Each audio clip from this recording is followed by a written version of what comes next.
Yeah, Dark Sarah, I don't think there's a way to feasibly, at least within BattleTech, to make it have a 380 engine. Not without cheating, anyway. I could absolutely cheat to make that happen, but I'm not going to. Let's see. We have a blackout mission in Highlands. We've got another battle in a polar environment. This one's 3.5 skulls, though, so that could actually be pretty rough.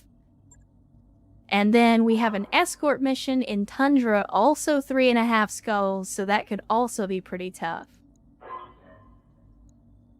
I'm not against the blackout. It's got really good salvage. And it's against Capellans, and our resident Capellan has not shown up in chat yet. I think we go for it. I think we go for it.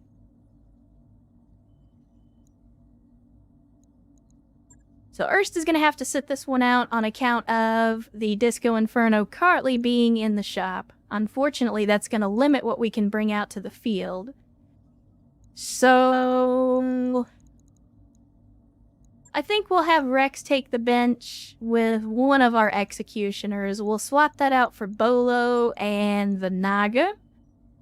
And then that gives us 55 tons to play with. And unfortunately, I don't think there's a whole lot that we can do with that either. Well, shit.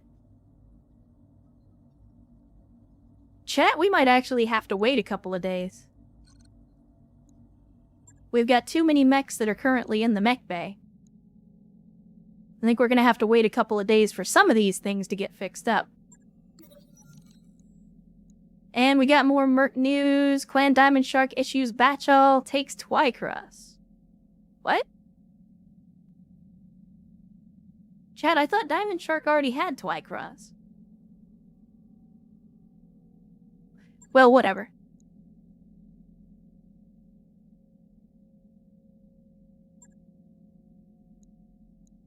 Alright, so we got the Disco Inferno in one day. We'll go ahead and do that. And that should give us a few more options. There we go. And the Night Star is ready, so we will Mech Bay Heresy the shit out of the Night Star once we finish up this mission. So we'll take Max Salvage again. It's probably not going to keep the Lance comp, but that's okay. Yeah, so we'll drop Rex. We'll put in the Naga instead. Get Bolo in there so he can be dropping some rocks on fools. What else do we have? I think we'll swap out the rotary dial. We'll put in the summoner. And I think, was it Devious? I always forget. It was Devious in the summoner. It was, in fact, Devious in the summoner. Oh, crap. Chad, I might have just fucked us. I hit the wrong button. I did not mean to hit deploy. I meant to hit the Lance button. Well,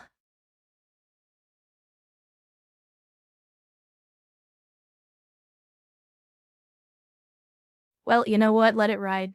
We'll see what happens. Also, what the hell? My model is going a little wonky here. Hold on a second, chat.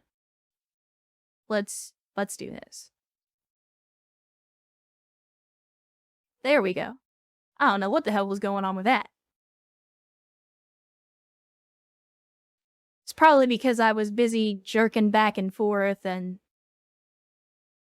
doing other stupid things.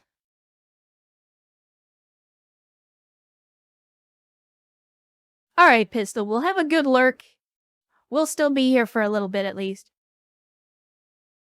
And Sierra says, oh no. Why are you saying oh no, Sierra? Are you saying oh no because I did the dumb and clicked the button too fast? See, for those of you that are new, this is not the first time that I have screwed us by clicking too fast. I have, on multiple occasions, used the wrong ability, moved mechs that I didn't mean to move, shot at targets I didn't mean to shoot at. Thankfully, nothing catastrophic that led to anybody's death, but I have absolutely gotten us into trouble by clicking too quickly.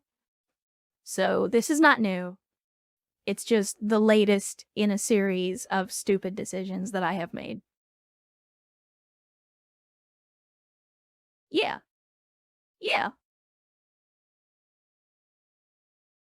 We'll just, again, Battletech is about making the best of a bad situation. That's what we're gonna do. We will see whether or not I have ruined our chances at success. I think we'll be okay.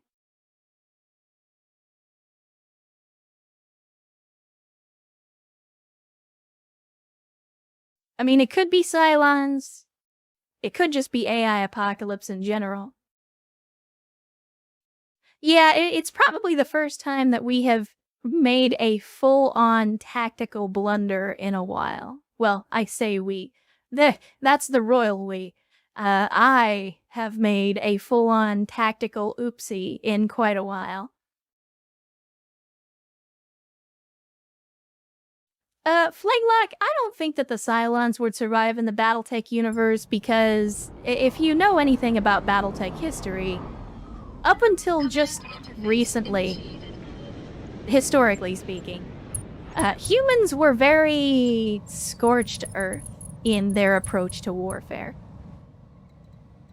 And so, I think they would be considerably less restrained than the humans in the Battlestar timeline. Alright, so we are investigating. We already know how this is gonna go. We're gonna get to the investigation target and then probably immediately get ambushed, because that's how these things go. Unfortunately, they've put us in some really terrible terrain for this type of mission, but on the plus side, we also happen to have a huge elevation advantage for the artillery and the rest of our indirect fire folks, so it's not a total wash. Problem is going to be how I get everybody down from here. Copy that, Commander.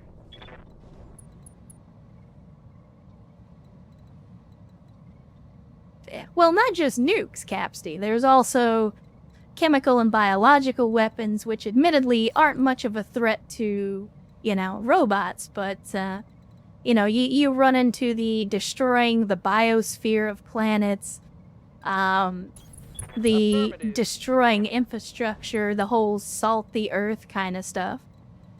The if I can't have it, no one can approach.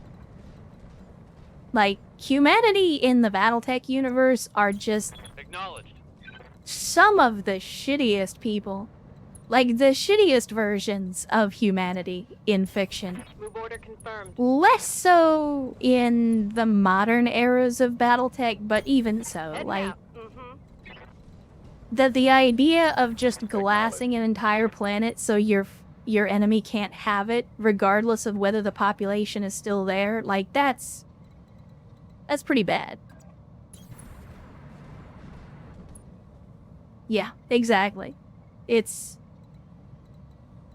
is on the level of, like, some Imperium of Man type of shit, where human beings basically have no value as far as the powers are concerned in Battletech.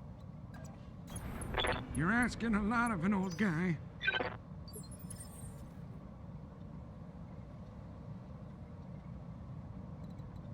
Yeah, that's something that I always wondered about, Wooly, was, you know, Battletech has never had a non-human threat, even Roger that, Commander. even like an AI apocalypse. Like, they've never really had that thing to unite humanity. Affirmative. And again, I think that's part of the setting. I think that's part of what makes Battletech interesting, is that there is no external threat to unite humanity, and the closest that we ever got was the clans. And even then, the clans were still effectively human and could be reasoned with like humans, even if their logic was stupid on a good day. But, you know, a truly alien threat. And I don't mean alien as in, like, oh, it's the Covenant who are basically just humans except they're space lizards instead of humans. I mean like an actual alien threat. Heading out. I think that would be an interesting thing to introduce to the Battletech universe, but it would also kind of destroy what makes the Battletech universe interesting. Yeah, attract tension, and that's the other thing, is FASA was always staunchly against the idea of adding anything like that. And again, I'm okay with that. I think that's what makes BattleTech interesting, is there is no external threat, there are no aliens, there is no extra-dimensional threat, there are no old ones, it's just people being bastards to each other.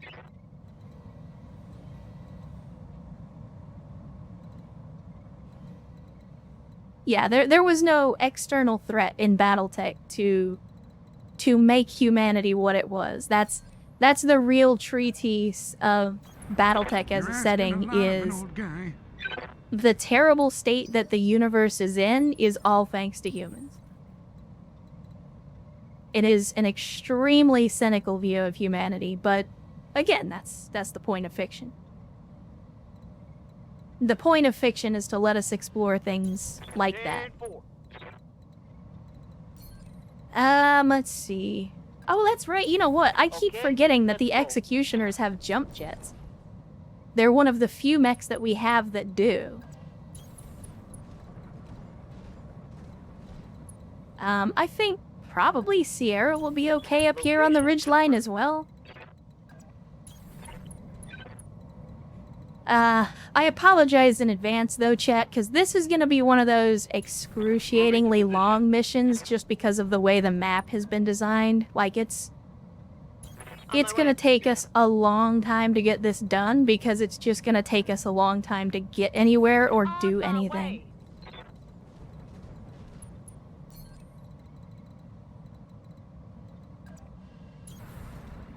And unfortunately, that's just a thing that happens sometimes in BTA. The ambush that we will run into, we're gonna get here to the target zone. The turrets will probably turn on, and when they do, very likely they will be against us. And there may be some mechs or vehicles that show up as well. You're asking a lot of an old guy. So we will get our one unit into the target zone. And then who else do we have that we can put in the target zone? Hopefully... Hey.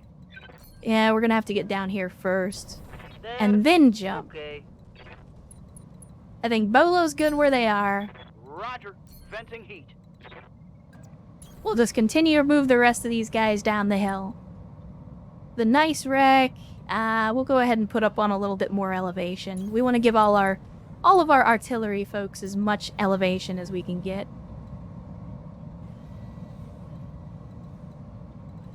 Yeah, I'm wondering, because you can look at these maps, especially with blackouts, and you can usually tell where they're going to send you after, because they're going to send you to two places. There's the first place, and then after that, there will be a second place. And I'm, like, looking on the map for where the second place is gonna be. And it might be, yeah, like you're saying, it might be down the mountain and then back up the mountain. That's gonna be really irritating if so, but it wouldn't be the first time that BTA has done something like that. Let's get Erst in the zone and see what happens. Alright, there we go. Enemy contact.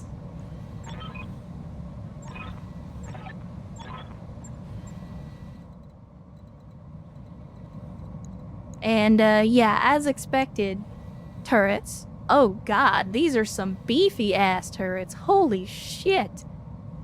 We got double large laser, a triple mortar, a calliope, and a holy crap, a quad PPC turret. Wow.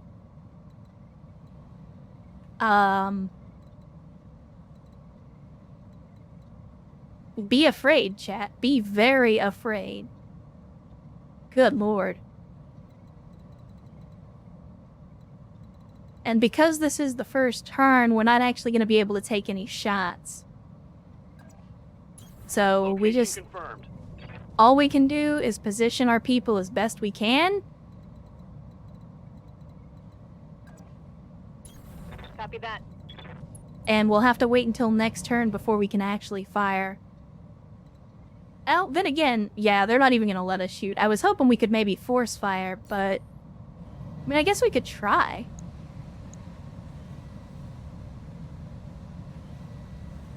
It's kind of cheesy, but... Yeah, I didn't think so. Not a single hit. I'm not surprised. Roger. Copy that. Thankfully we do have the long time. I mean, we got people in close proximity, but otherwise I would just drop the long time right in the center of this thing and see what happens. I believe I'll rest my mech. Karos, again, I don't see any other facility on the map, so I'm pretty sure that they're gonna send us back up the mountain. So in the meantime, I think we will just back you away from this facility so you can still give us recon, but so that you're not completely exposed. You're asking a lot of an old guy.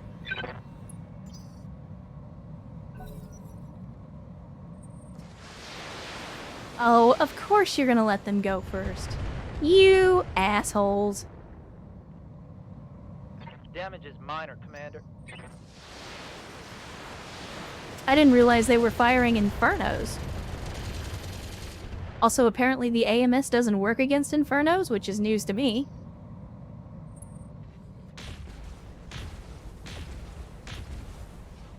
Okay, thank you for not cheesing me and shooting Erst in the back with 4 PPCs.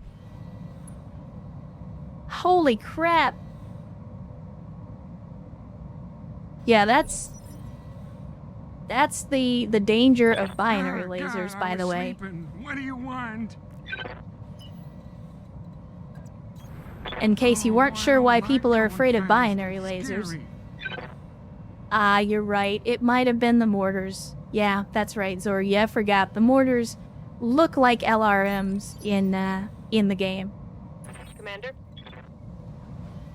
Alright, so we are in a not terrible position, so I think we just take the shot at this turret.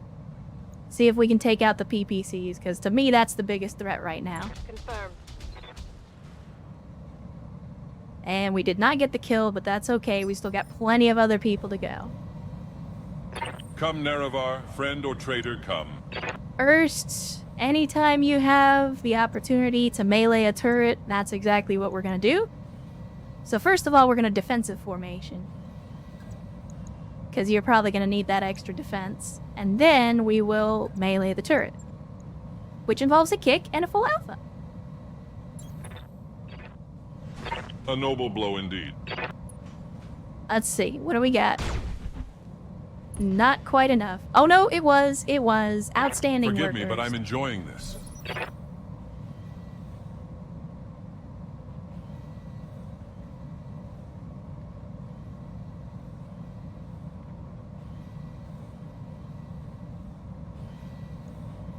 Waiting for orders. Oh, that's a little bit of a reference outside my wheelhouse, Track Tension. I am a fan of old Star Wars, but not to the extent that I know that one. Only thing I know about Akbar is that it's a trap, because it's always a trap. Roger that. Target confirmed.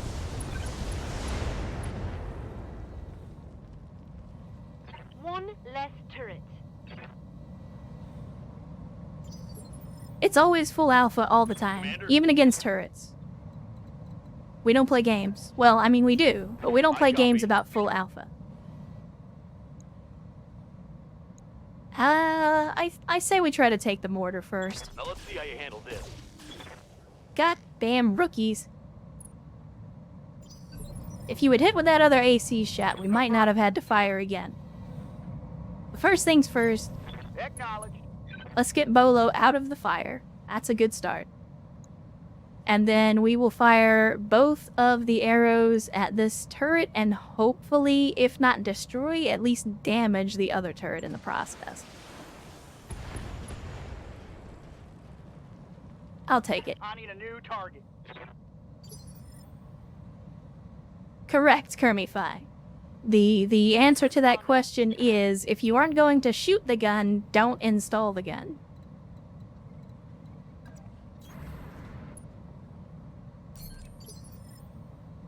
Standing by.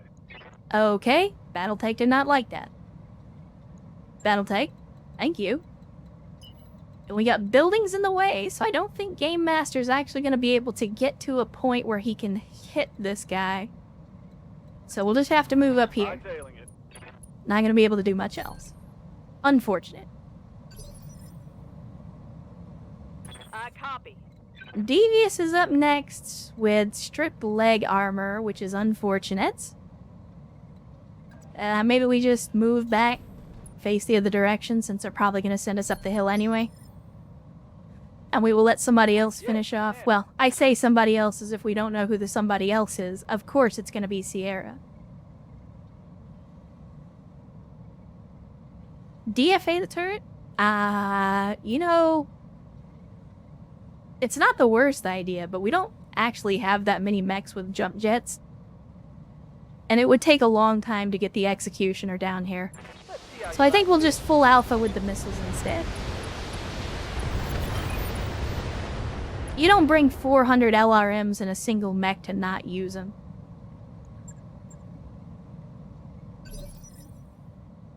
And the second supply cache is, well, I mean, it's not the exact same facility, but it's in the neighborhood. And so these things are probably going to turn on. And if I know this mission layout well enough, we're probably going to get a couple of turrets that turn on, and then very likely at least a couple of mechs that explode out of some buildings. But if I can get somebody that has a sensor lock, then I will absolutely... Actually, you know what? We don't even need a sensor lock. Let's just make it hot.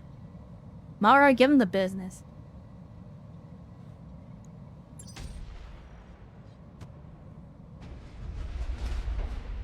My armor is peeling away. Excuse me?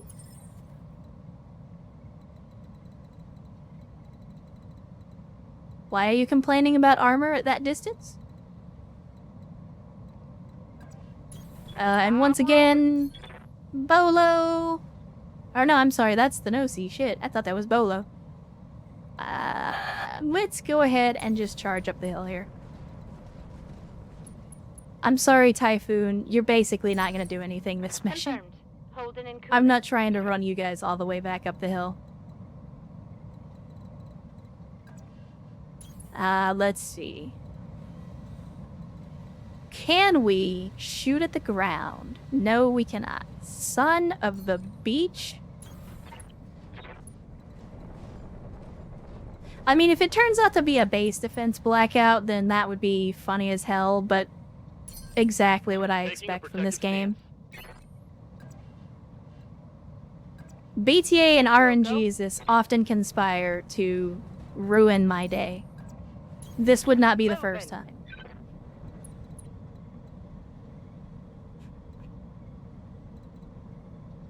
Yeah, this map is a little rough.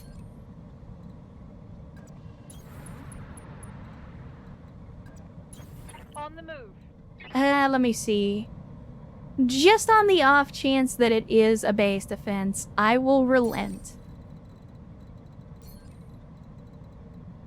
For now, at least. You're asking a lot of an old guy. That's the one thing... That's the one thing I don't like about blackout missions, is that random element. Like,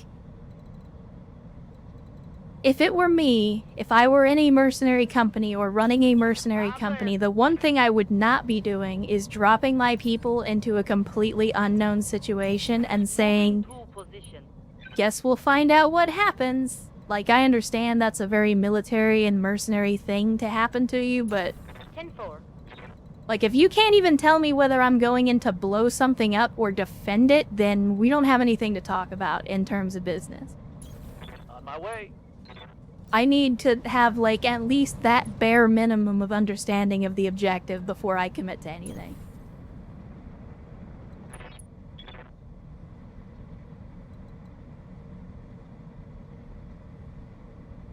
Walla, I am aware of him. I have watched a little bit of his content. I think we've talked about him in the stream before. But yeah, I am at least vaguely aware of him, even if I don't have nearly as much time to watch YouTube videos and things like that as I used to. Moving out. Like, I understand the whole, you know, plan never survives contact with the enemy and everything. It's just, like, most people would never... Are you fucking shitting me? I can't go through this area? Oh my goodness. But most units, mercenary or enlisted, would probably never agree to take a mission with zero understanding of the situation that they're walking into. Roll to that. Like, even special forces that go into stuff blind all the time get at least some vague understanding of what their objectives are.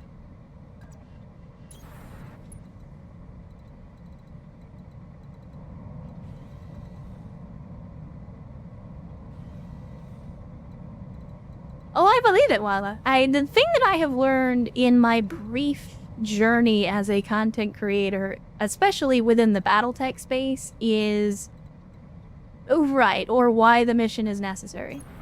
But the thing that I have learned is that in spite of the treatment that he has gotten at the hands of, like, Catalyst and some of the angrier members of the BattleTech community, Tex has his hands in a lot of pies, and he has a lot of reach.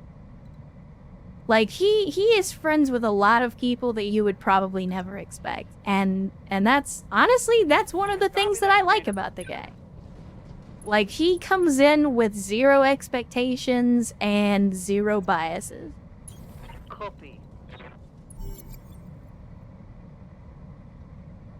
Alright, what's it gonna be, BattleTech? What are you gonna do to me? Inbound Leopard, okay.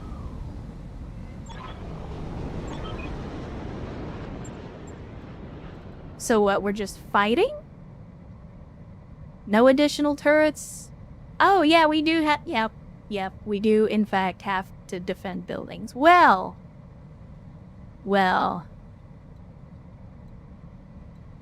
I forget who it was that pointed that out, but thank you for pointing that out, because I might have made a horrible mistake.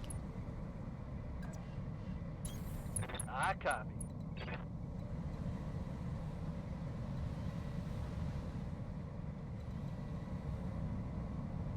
Alright, let's see. We got 4 dudes standing on top of each other. Griffin, Lao Hu, that's another first for this campaign. A Blackjack Omni, and something in the 45-ton range. Well, I don't know if we'll be able to protect all the buildings, but I'm confident in our ability to kill all the enemies. I did just bomb them.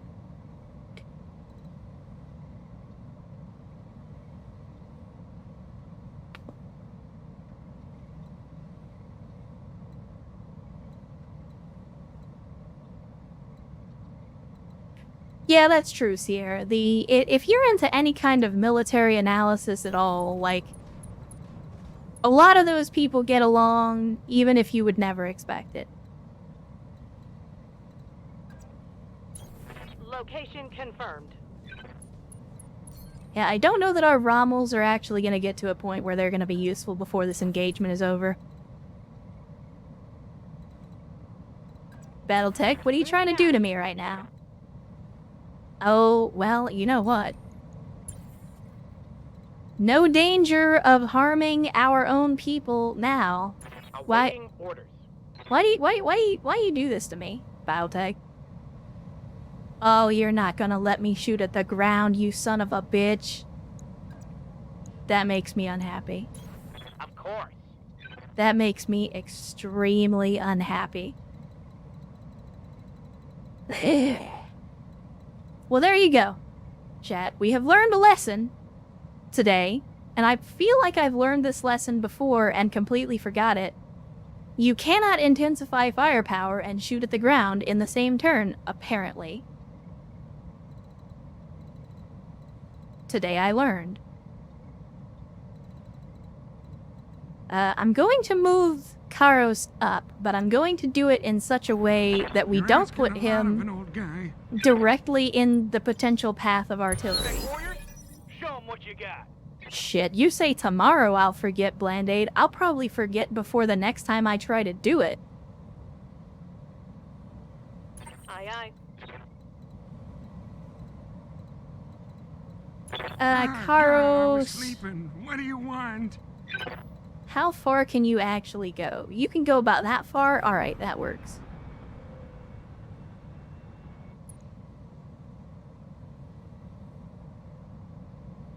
Yeah, it's... Like I said, I feel like it's a lesson I've already learned and I just forgot, and then I tried to do Come, it again Nerevar, friend or traitor, come. and wasted potentially a free turn of artillery fire against an entire lance grouped up. So, you know. Just BattleTech things.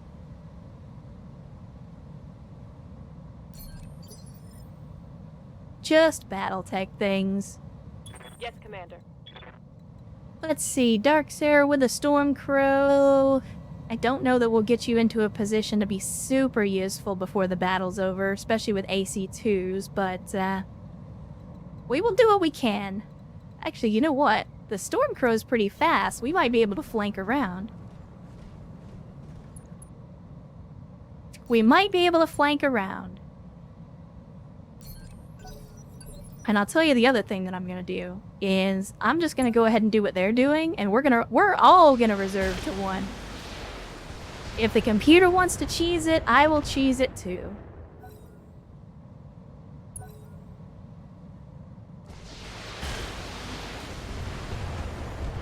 Also, I didn't actually look at whatever that 45-ton mech was. Let's see. Whoa, easy BattleTech. Is that a fire starter? It is. It's another fire starter Omni. Okay, alright. Yes, Commander. Ain't gonna hear me complaining about that. And if you're gonna be dumb enough to stand still anyway, oh buddy, you better believe I'm gonna be dropping the rock on you. Mara, naked hot. Locking on target. Well, you know, horseshoes and hand grenades.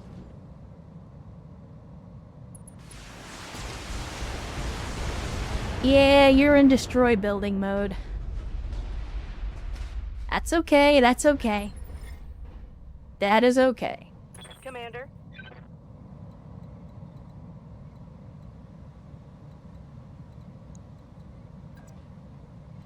Let's see. That's not a great shot, but I'll take it.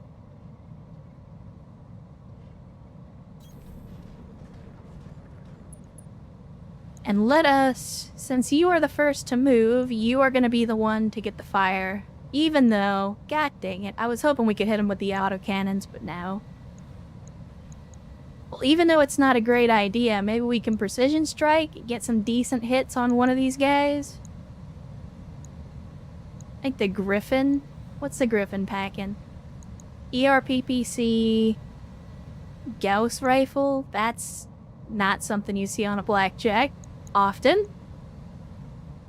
And let's see, ER larges. That's a weird fit for a Firestarter Omni as well, but you know what? You do you.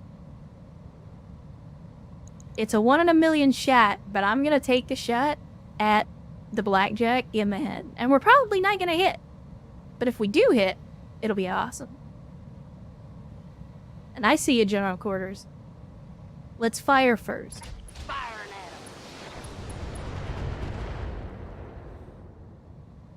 him. Did not work out as well as I hoped. But I'm properly hydrated now, so that's a plus. Remember to always drink your water, chat. Water is good for you and it's delicious. What's up, Always drink your water. And if for some reason you don't like your water or you think it is not delicious, then my recommendation is that you move out of Flint, Michigan and move somewhere that doesn't have terrible water.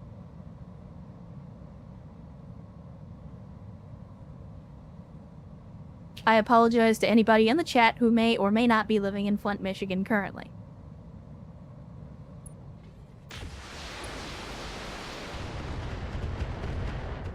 You know what? That works for me. Go ahead and shoot at the turrets. I'm okay with that. Sereni, are you serious? Like, you're not just fucking with me right now? You actually live in Flint? Oh, you live near there. Okay. I was about to say, that was a hell of a long shot. Roger that.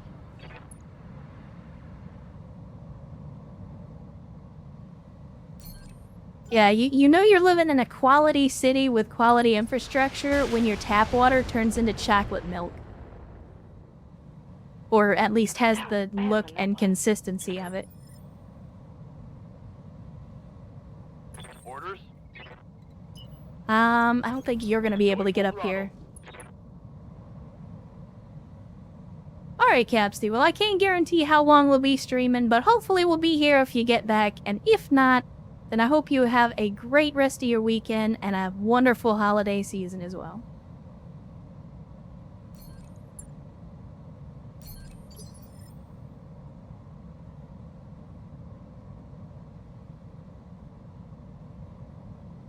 Ready for orders.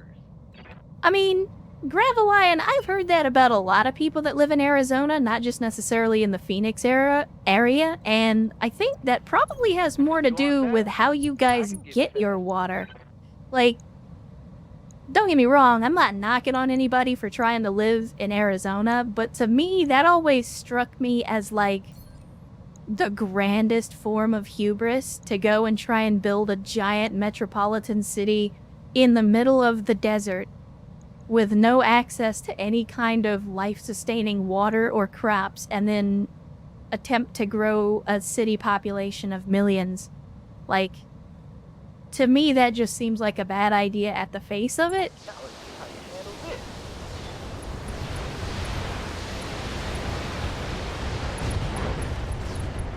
And there goes the blackjack, in a flurry of LRMs. And we still got 3 salvageable parts out of it. What now? Oh, here we go. Here we go. Here's an opportunity for the executioner to get in here and squab. Let's see. Firestarter Omni? No, I think we go for the Lauhu. We're gonna precise strike. And we're gonna give him the full alpha. Let's make it hot, chat. Okay.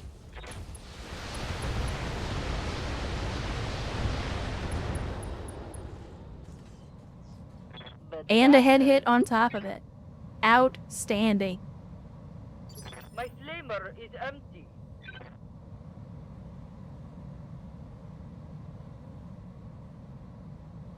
Yeah, Sereni, I believe that. Ready to rock?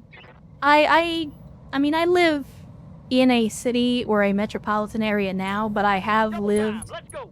in other parts of Texas that are more rural, and there were absolutely situations where, like, the water quality was so bad they didn't even serve fountain drinks at restaurants.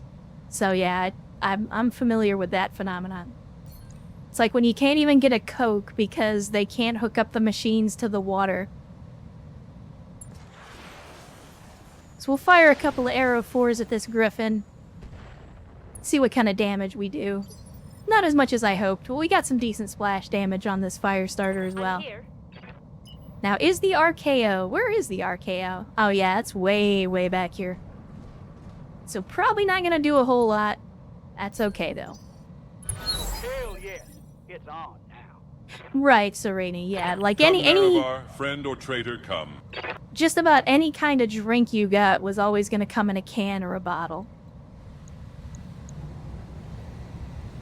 Let's see. You know what? I mean, this is Erst's. I think we have to melee. We're not gonna be able to do it without charging. That's unfortunate. Well, if that's the case, then we'll go ahead and get in behind. What a grand and intoxicating innocence. We will give them the full alpha right up the cornhole, as you do.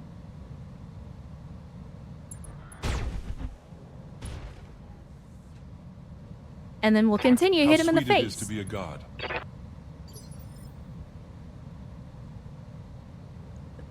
See, Karos, Alaska is a place that I've always wanted to Standing live. It's a place that I've always found fascinating.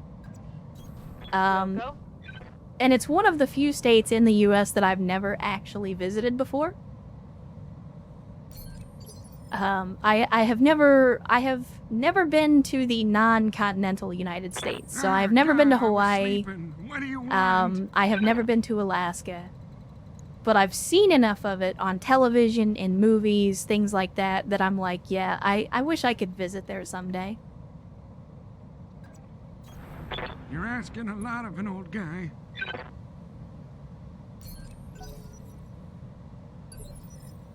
We are coming up on our heavies and mediums.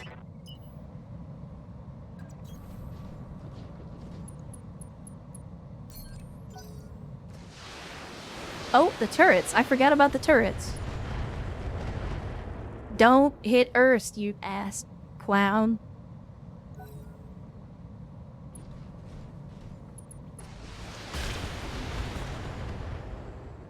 I mean, I'm just saying, Walla, for those of you, if you know your U.S. history, Receiving you. buying Alaska from Russia is probably the best thing we ever got from them. Copy Like, that. Alaska is great. It could be a country unto itself, in much the same way that Texas often talks about, but doesn't actually have the logistical capacity for it.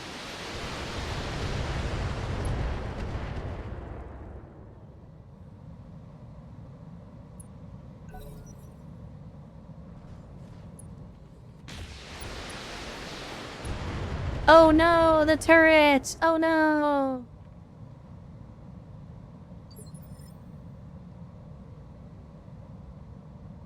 Yeah, Gravelion, that's one of those things. I have met a few people. I've even worked with a guy who was from Alaska.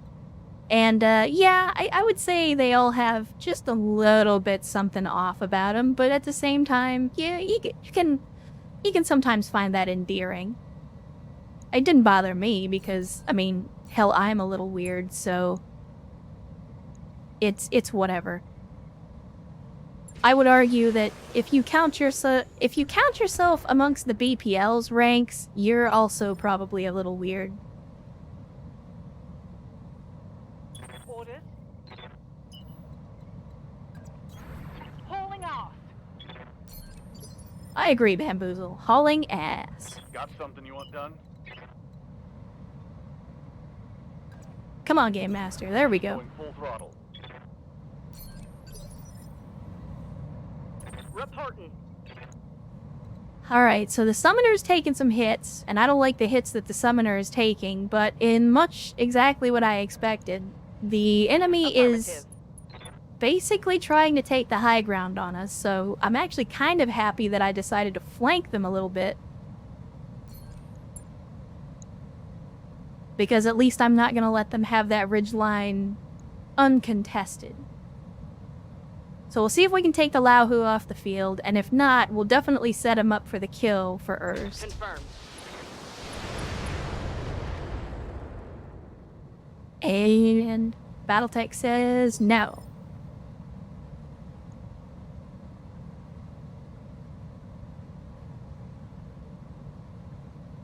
Yeah, I could see that, Karos. That's one of the things that I've wanted to experience in Alaska as well, is the whole phenomenon of, like, being there during those parts of the season where, like, it never gets truly dark or it never gets truly daylight. You know, those weird equinox times of years. I always thought that would be interesting. I've never been in a situation like that before.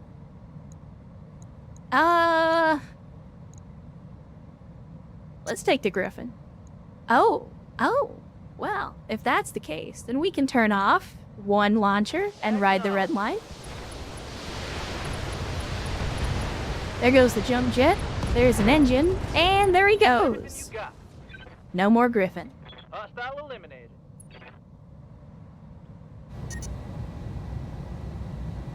And we resisted the overheat. Can't vet fast. You love to see it. I'm taking damage. Oh, Track tension. You're thinking of the seminal classic 30 Days of Night. Hey. Spoiler alert, it wasn't that good a movie. Yeah, it was still fun though.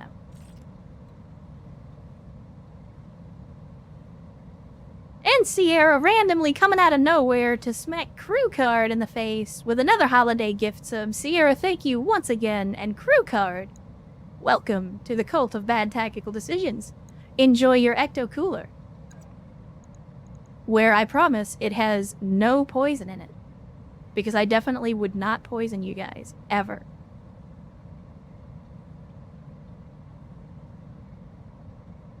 And Sierra, of course, as always, thank you so much for the generosity. The massive generosity, the massive chicken. Especially right around the holidays. I appreciate it. Hopefully the community appreciates it too. Alright, here we go, chat. We're gonna give him the kick, and a kick him in the dick, and we're gonna give him the full alpha, including the full RL40 volley. If the game, I was about to say, if the game doesn't crash on us. Going hand to hand. And yes, I know, it's a clan mech, we shouldn't be meleeing, but it's also an executioner. I kinda have to try at least. Huzzah! And yeah, there we go. Persistent, aren't you?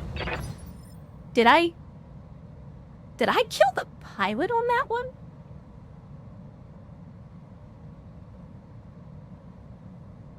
I feel like I killed the pilot on that one.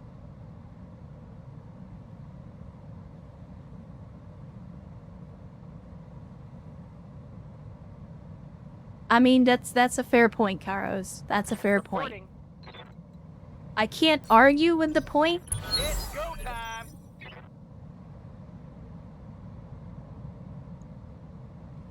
Awaiting orders.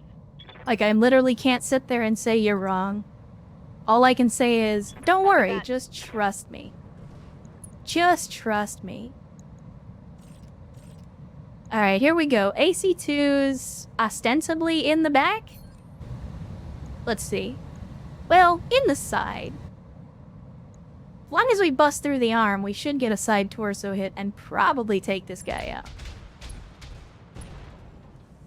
Actuator destroyed. We did not get the kill. Hit.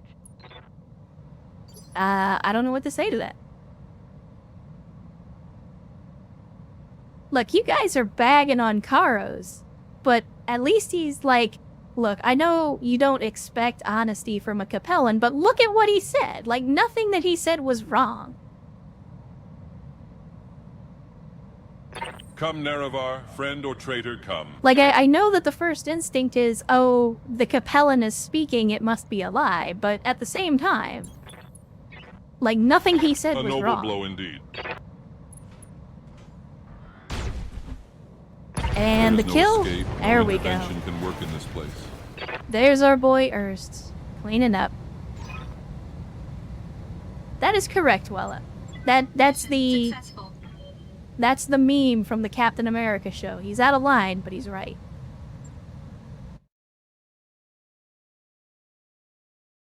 So there we go. That was a blackout mission that's was a little rough just because of its length. You guys know I don't like those overly long missions, especially when they have us running 20 miles just to get to the objective only to turn around and go back the other way. But we did it. We got it.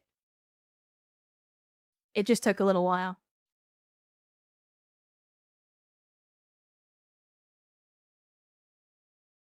So let's see what we're going to get on this. Now, we have a lot of salvage coming to us on this mission. 5 picks and I believe 23 random. Core, it's a 523. It's not 23 random. But we've got enough to take a full mech's worth plus extra. And there's a lot of mech parts out there on the field. So maybe...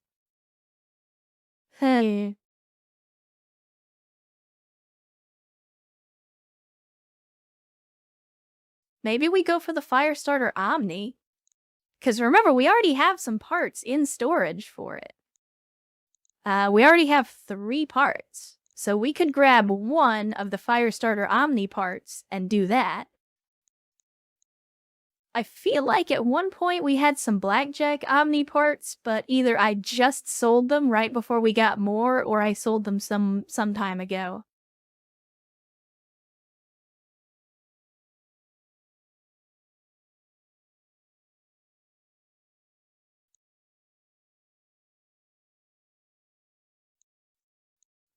We could go for the Lao Hu as well, but I mean,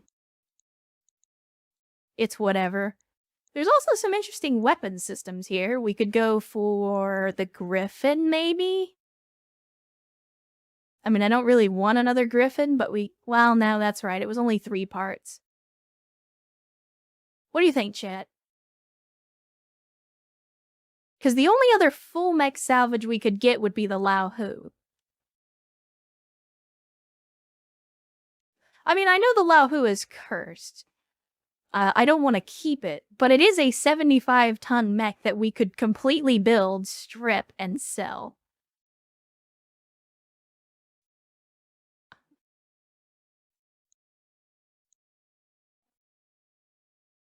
Right now, we're not really in need of any particular weight class. I would say we're probably weakest in the light class, but that's just because we're on a stage in the campaign where light mechs aren't super useful.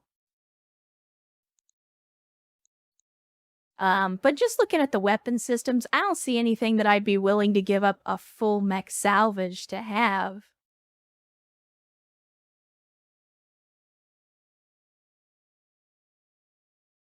Yeah,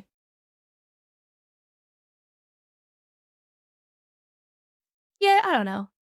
More money's more money. Yeah, never complain about money. I think we do. I think we go for the Lao Hu. If for no other reason than sell it. I mean, we can see if maybe we can do some heresy with it as well. We'll have to see which variant it is. But a full mech is still a full mech. And that's going to be worth money. Let's see what else we got. We got some of the Blackjack parts. We got another Firestarter part, Griffin part.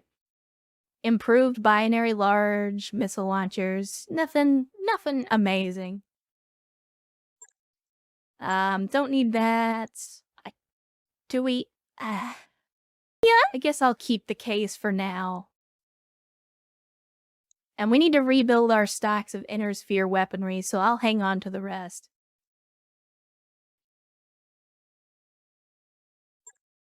And Sierra, once again, smacking yet another recent arrival to the stream with a gift sub for the holidays. This time, giving a subscription to Commander Jack Powers. Commander Powers, welcome to the stream. Glad to see you again. And hopefully you're having an outstanding Saturday. If not, then hopefully it'll be a little better now that you're here. And do enjoy your gift sub. And welcome to the cult of bad tactical decisions. Once again, Sierra, thank you so much for the gift sub. I fear someday that you're going to send me a message and say, I'm homeless and it's your fault. And I will reference these streams and say, you did this to you.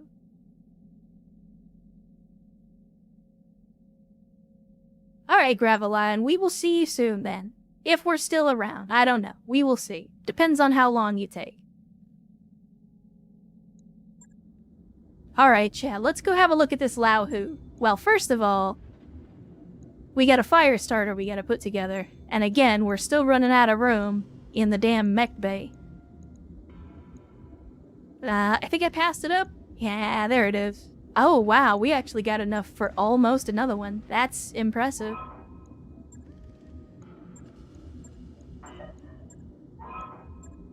I mean, I feel like I have to go with the OR because it has 6 hard points instead of 4?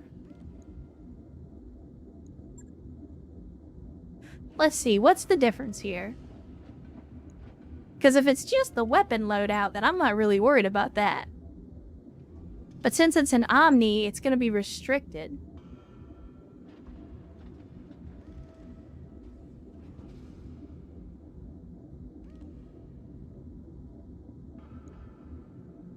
Let's go with the OR and see what we get. That mech you asked for is cleared for fighting.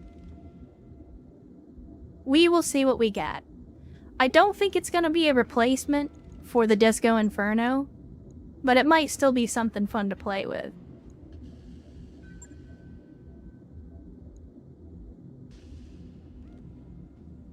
Well, congratulations, Sierra, on that, first of all. I mean, I've still got a few years before I pay mine off, but that's a great feeling.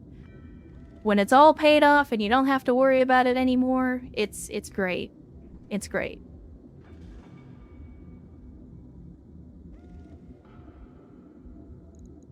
But yeah, as expected, because it's a fire starter, we're actually very restricted in what we can do with it. Like, even though you get an extra 10 tons to play with, there's not nearly as much that you can do with those 10 tons, other than just stick weapons in it. So, honestly, I think we just ditch it.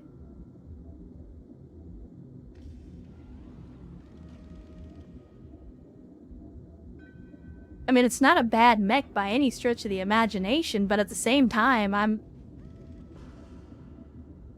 yeah, I mean, that's a lot more lasers. The only problem is we don't have any hard points to mount them with. Like, if this thing had an unlimited amount of hard points, I would absolutely take it.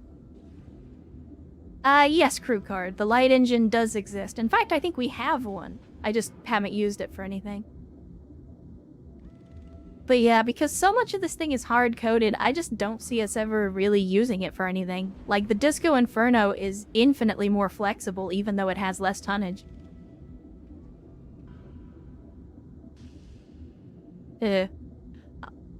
Well, call heresy if you feel the need, but I think we're just gonna break this thing down and sell it. I thought it was gonna be better than it was. Honestly, I was hoping that it would, you know, be the best of both worlds and give us the Omni slots, but not be so restrictive on the internal components. But if it's gonna be like that, then I figure we just sell it. And at 1.3 million C-bills for a 45-ton mech, yeah, we sell it. That mech is ready to fight, Commander. Now let's have a look at this Laohu. Again, I don't think we will keep it. It certainly does have a distinctive look about it, that's for sure.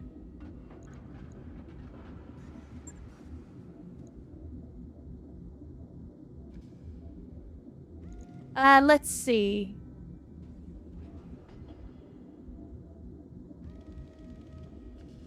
I mean, I'm not entirely against the fact that it has multi-track by default. That could be useful.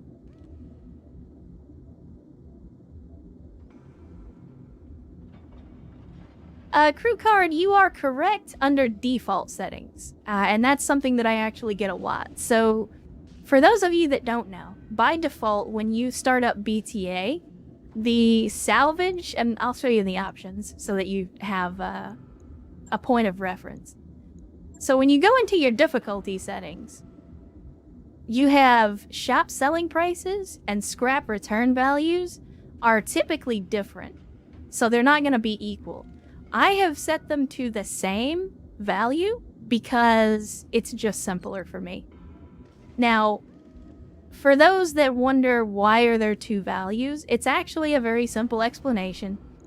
The scrap value versus the sell value is for situations where, you know, for example, this summoner, if it was completely destroyed and we couldn't rebuild it right now, we wouldn't be able to store it. We would have to scrap it.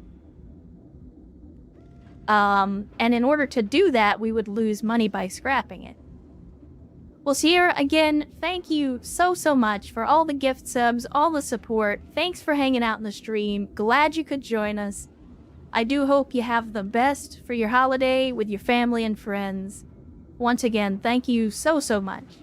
And if we do not see you again until next year or after Christmas, have a great weekend, have a great holiday.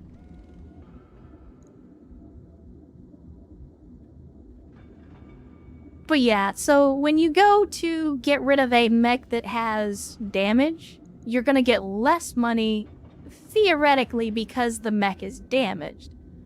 In this case, because I don't really do that, like I don't sell half-destroyed mechs, I just set the both prices to the same because it's more convenient that way. So that way I don't have to say, okay, well, let me put this away and then let's go over to the store and then sell it in order to get the most money. Here, I can just do it from right within the interface and get the same value without losing any money. So it's entirely for convenience. I promise the mechanic is there for a reason. That's one of the things that I ignore for my own personal convenience. Speaking of, we do need to repair the summoner. The Lao Hu, again, we might be able to do some heresy with it. I'm not going to get rid of it entirely, but I am going to store it for now.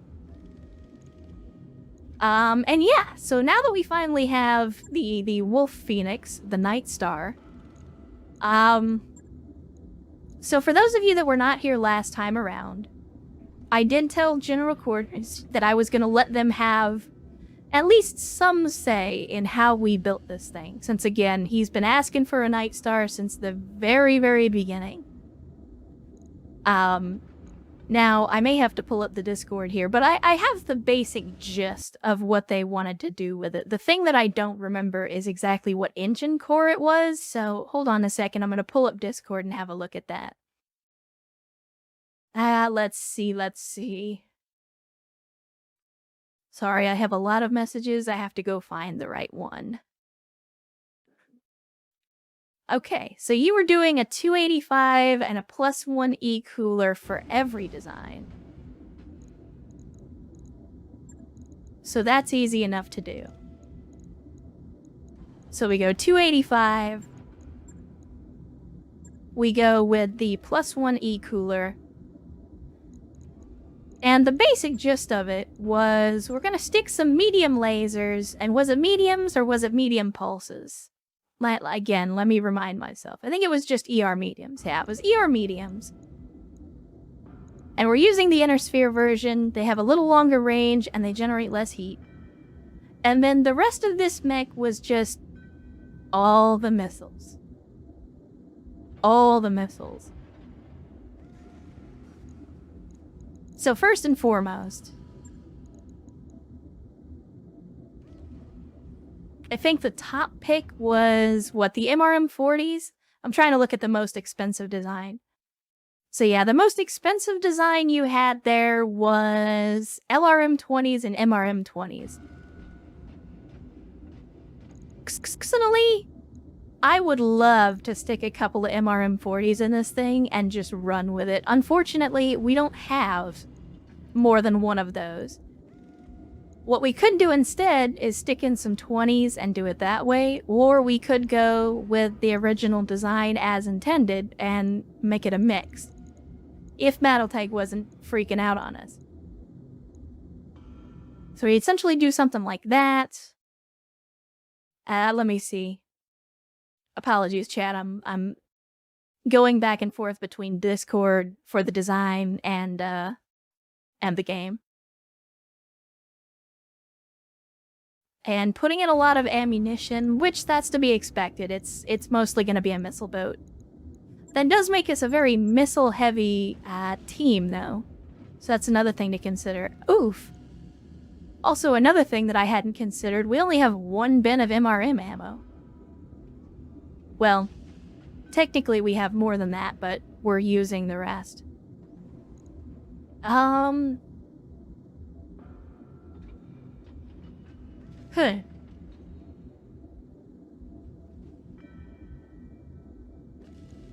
Alright. Well, that changes things a little bit. I hadn't considered that we had so little ammunition for the MRMs.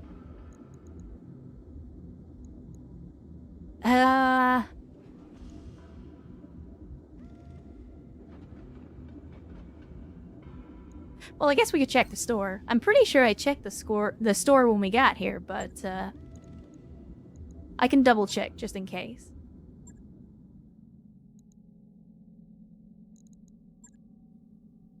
We do not have another 40. That is unfortunate. Do we have any ammo for the MRMs? I mean, we have half bins. It's not the ideal way to do it, especially because criticals are going to be at a premium in this design. but we could probably do that. Worst case scenario. New equipment available. We'll give it a shot. We will give it a shot.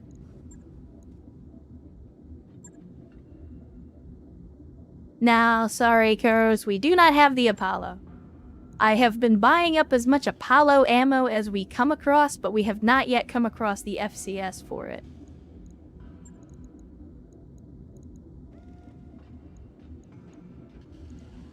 Which is unfortunate, because that's really all we need to get the most out of our MRM launchers. But them's the breaks, unfortunately. So let's see, maybe... Yeah, the MRM-40s, we would need a lot of ammo to feed them if we did that. So maybe we do this. We do the MRMs, we throw in the LRMs. Then for the ammo, we say... We'll just have to split it up. So we'll drop one additional bin of LRM ammo in order to give the MRMs more ammunition. Because, I mean, if we're firing at a full salvo anyway, then we would want to make sure that we have an equal amount of ammunition for both. Ish. Oh, you're right. I forgot about that. The MRM bins do have more ammo in them.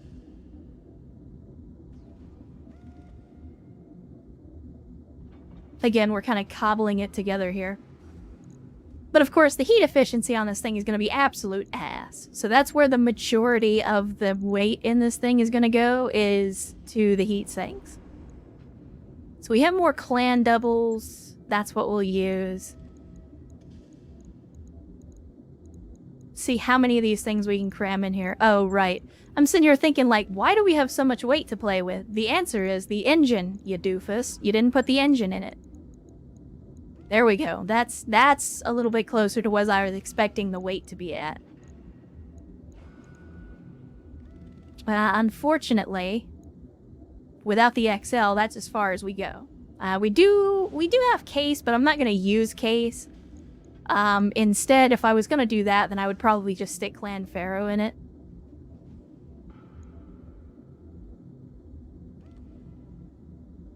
The hero quirk, yeah, it just increases the heat that you sink a little bit, and it gives you initiative.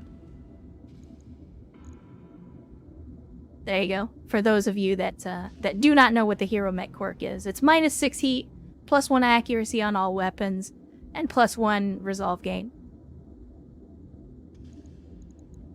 Yeah, I mean, that's a risk that you always have to take, unfortunately, with BattleTech, is if you're going to use an XL engine, then you're always taking the risk that you're going to lose your mech. But we do have a light engine. We could stick that in there.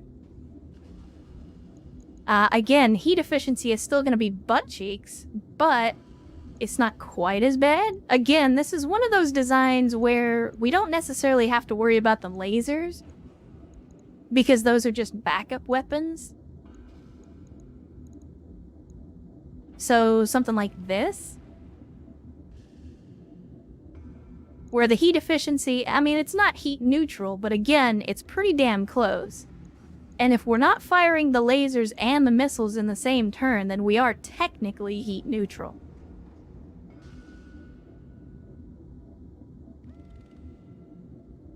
Yeah, we could do the Clan XL as well. The only reason that I don't want to do that is because, well, I'll just show you.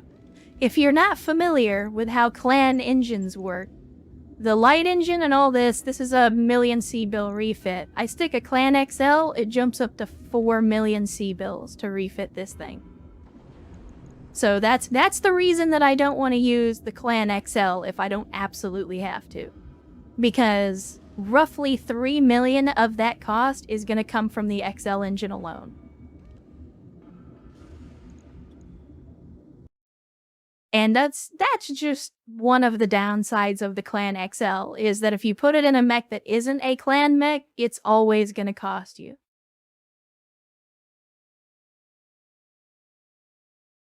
Yeah, it'll be like the inflatable tanks that they used in Northern Africa, Gemini. It'll be there just to scare people.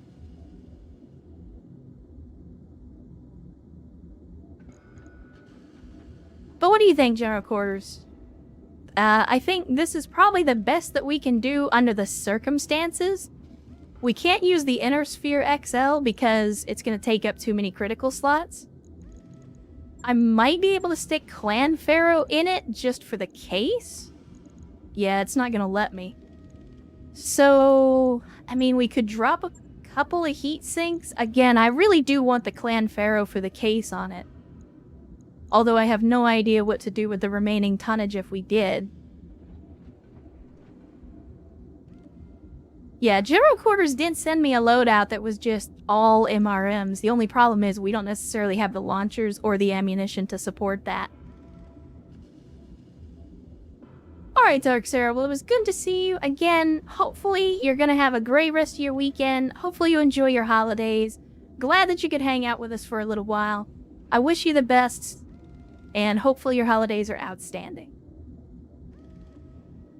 And once again, thanks for the gift subs. Thanks for hanging out. You guys are too good to me.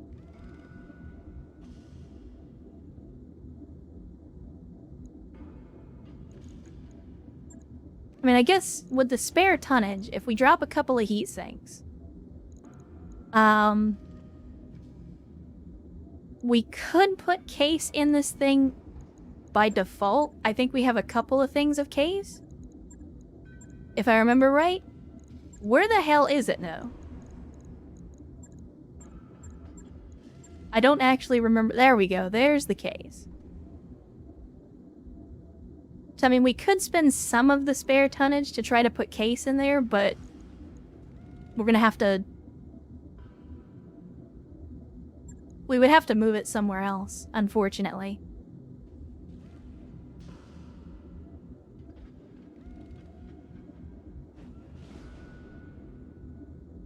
Yeah, Clan Pharaoh would give it case. The only problem with doing that, I mean, it solves both problems. The issue is, now we have more tonnage and I don't know what to do with it. Because we don't have, well, I mean, we have one critical slot, but that's it. There's not really anything else we can stick in there.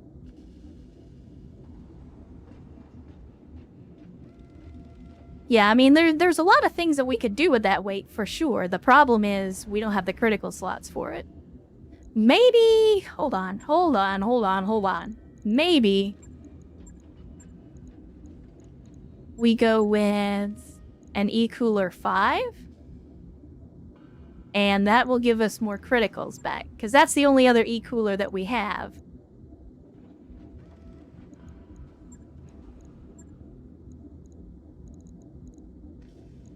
Still got too many... Oh, we can't put a 5 in it. Shit. We can... Yeah. We would have to use the 1, so that's not a possibility either. Dookie. Huh.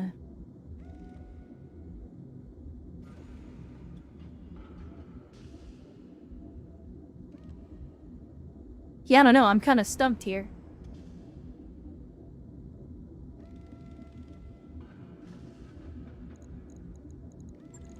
If we have just a little bit extra, then if we drop... Well, we don't have the E-Cooling. I was thinking we could drop in the 315, and then that would let us use an E-Cooler 2, but we don't have the 2, so it wouldn't matter anyway.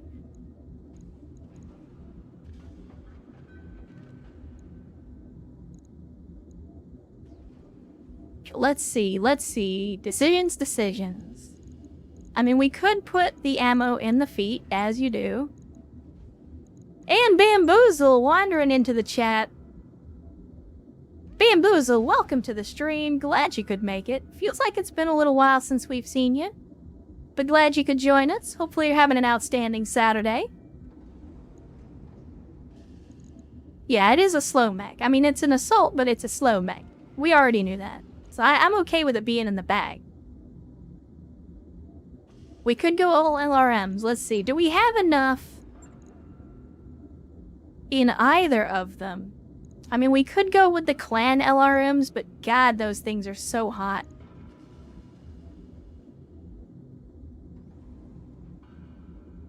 Well, Hit People Guy, thank you for the compliments. I like to think that I'm pretty good at coming up with internet handles, so I appreciate the compliment. They said, I'm excited to see anyone named Thrash Drive Shaft.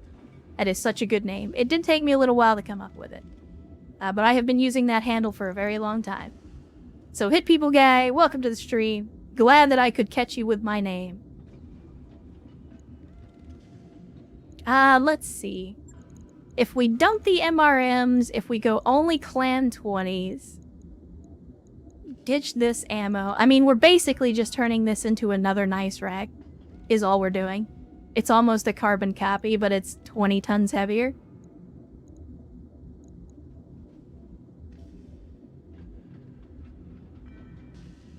Well, thank you, Crew Card. Glad that you're enjoying the content here and on the YouTube.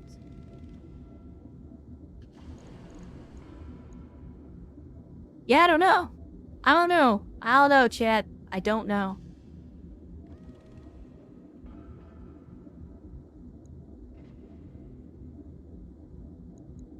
Because our heat efficiency is still going to be butt cheeks. So we'll ditch the MRM ammo. If we go with more LRM ammo.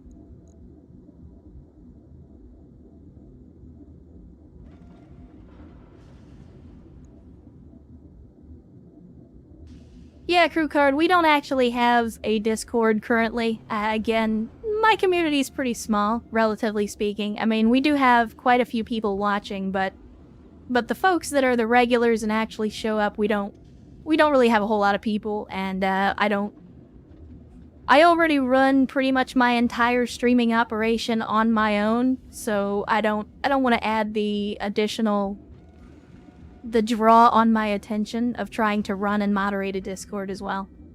I've said before that if we get to a point where we have enough people and I can get some folks to help me, I may consider setting up a community Discord, but for right now there isn't one. I do always direct people to the BTA Discord. I'm not super active on Discord as a whole, but I am on the BTA Discord, and it is a Discord of like-minded individuals. So, it's definitely a similar place. It's not specifically for us, but it's a place of like-minded individuals, I find, for the most part.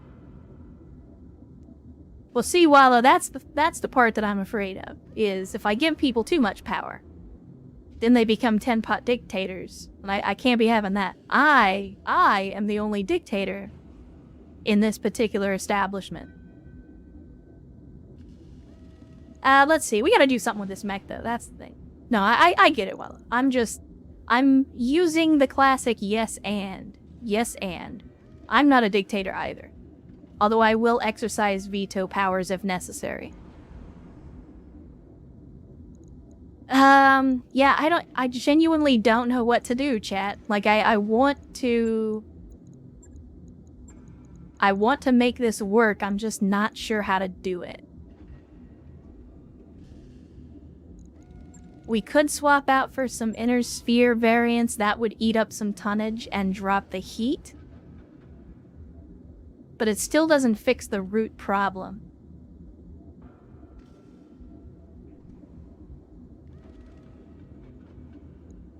Yeah, I mean, maybe we give this a shot. Let's see, at 120 ammo each, we're dealing with 480, which is a decent amount of DACA. Only problem is these are going to be in separate range brackets, because one set is clan and one set is not, but that's not the worst thing in the world. We'll try it. We will try it for now. I mean, it's not that we don't have large lasers to work with, it's just this particular mech is pretty slow, and it's going to be getting most of its damage from its missiles, plus the heat management on this thing is already atrocious. So if we start sticking large lasers on this, it's going to make it even worse. It's worth a look, though. I mean, let's see. If we just put in a large laser, it's about the same heat. It's just 5 tons. So let's see. If I just stuck one in there, Yeah, already we've gobbled up most of our free tonnage for not a huge increase in range or damage.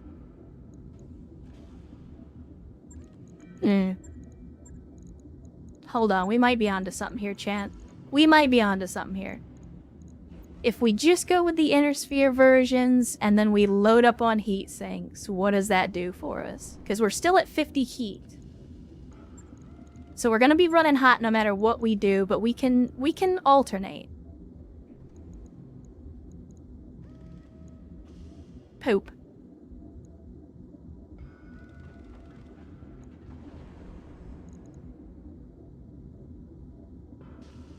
Gonna finagle the armor here just a little bit.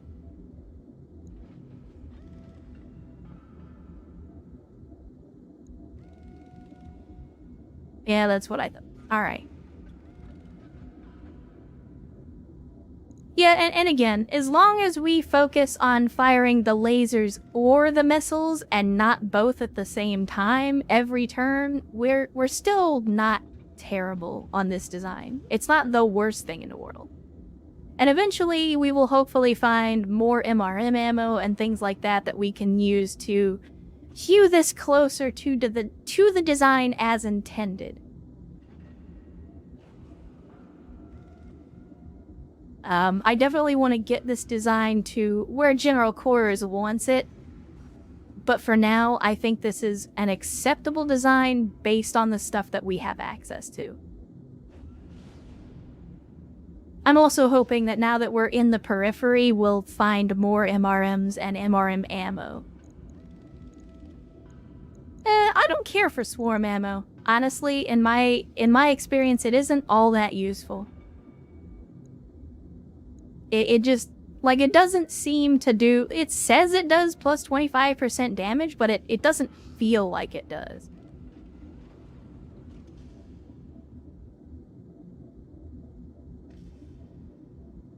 Yes, now, if you're not familiar, I mean, the missiles... So heat is just essentially a cost of firing a weapon. Drop the 20s for 15s. We could do that too. Let's see.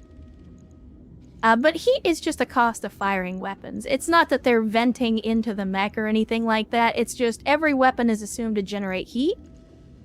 And every weapon that generates heat is... it just affects the mech itself. It's to keep you from firing every weapon every turn.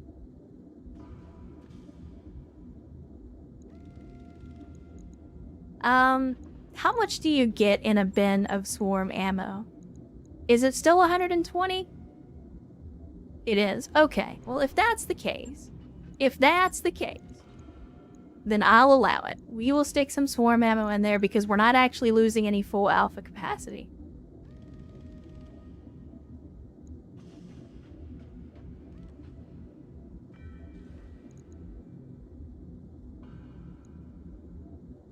Well, and again, Walla, like, what I'm trying to do is... I am trying to make this as close to the design as intended by the person who designed it. But again, I can't do that exactly because we don't have all the parts we need to do it. But I would still like to hew close to the original designer's intent. As closely as possible, anyway. I'm sorry? Is there a bug or something? Why am I not seeing any clan doubles? There we go. I was starting to get concerned there for a second. Yeah, that's true, but I also... I get what you're saying, Karos, that the swarm ammo is more expensive. I also don't plan on using it all the time.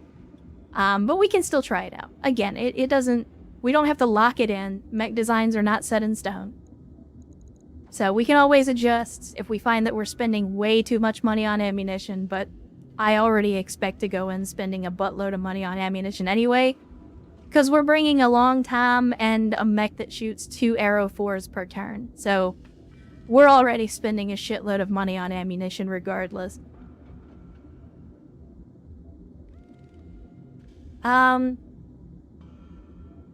yeah, we'll go with this for now. I guess the last question, and this is for general quarters specifically because this is effectively their design, is what do you want to call this thing?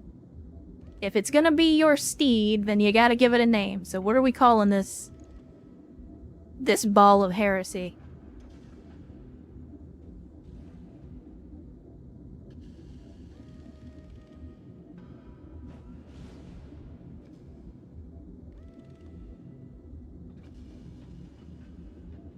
And I tell you what, if you haven't given it any thought, we'll go ahead and validate. We'll get the work started. On it.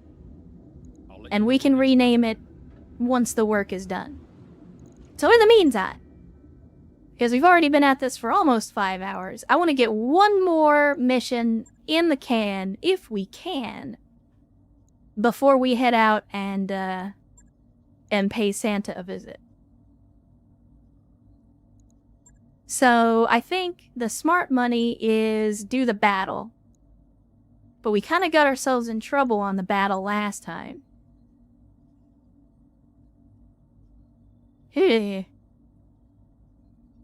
Nah, screw it. We're gonna go for it. We're gonna do the battle. We're gonna do full salvage, like we always do. And then let's see. Let's not do the dumb thing and completely forget to use all of our mechs this time around.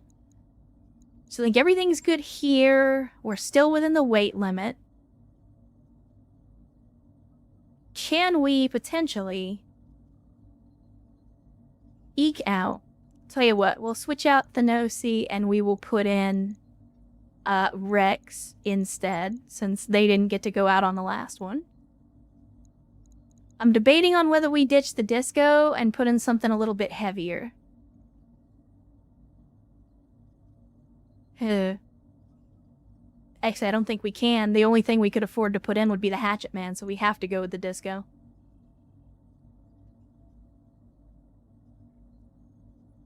Yeah, I think we gotta go with this Lance count. At least until we were definitely gonna need to start upgrading our weight.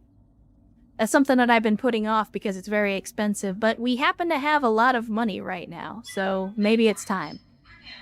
Maybe it is time. I mean, I would take a Fafnir, I would take a Devastator, I would take an Atlas.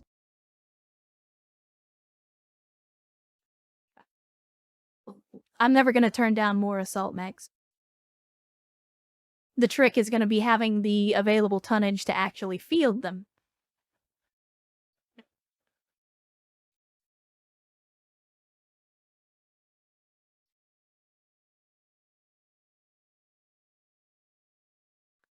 I mean, I would love an awesome bolo. You know that. I've only been sitting here waiting for an awesome the entire campaign, so you give me an awesome, we're good. But I'm not angry at the Black Knight, the Diet Awesome that we're currently using. It is, in and of itself, an outstanding mech. And if I'm being honest, there's a part of me that almost prefers the Diet Awesome because even with a 400 engine in it, the Awesome is never going to be as fast as the Black Knight that we built. Don't get me wrong. The reason I like the Awesome is because, for some reason, the design just resonates with me. And I know that sounds really weird, because the Awesome is just like this really boring, boxy mech. But I don't know why. For some reason, I love the design of the Awesome. I love the idea of what's the biggest, ugliest, nastiest laser that I can put in this thing.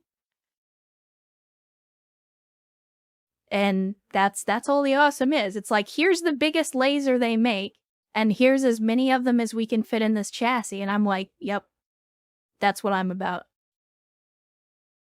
More of that all day, every day.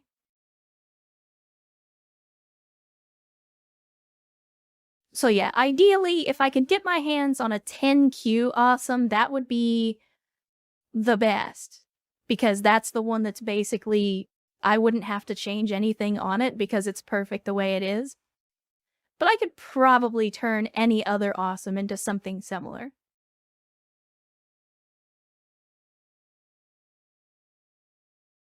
Yeah, there you go, Karos. The awesome is just what it needs to be, only what it needs to be. And it's very good at that one thing.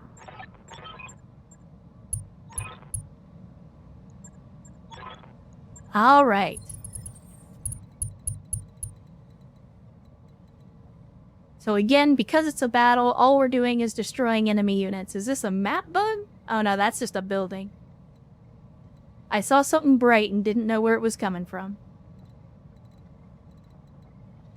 Alright, well I think we already know. Ah, God, I was sleeping. What do you want? Karos, go charge towards the enemy and let us know where they are. And try not to get shot down in the process. In the meantime, we already kind of know how this is going to play out, so we'll get our artillery in the back where it belongs, where it can be nice and safe. Unfortunately, we're not getting the sensor contact, so I can't shoot at the ground, so we'll just have to wait until next turn for that. And in the meantime, everybody else, let's move forward. At least hit the tree line. Copy that.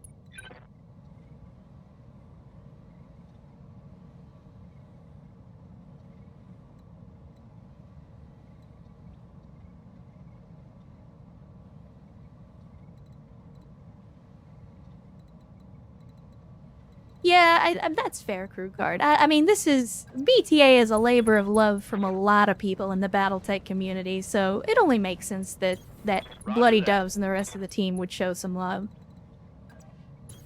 Confirmed. 10-4. So hopefully I'm not lining us up for an artillery strike here. I'm trying to get everybody into the tree line for cover, even if we don't necessarily need it. Yes, Commander. And let's see what we're up against. A 60-ton mech? Alright.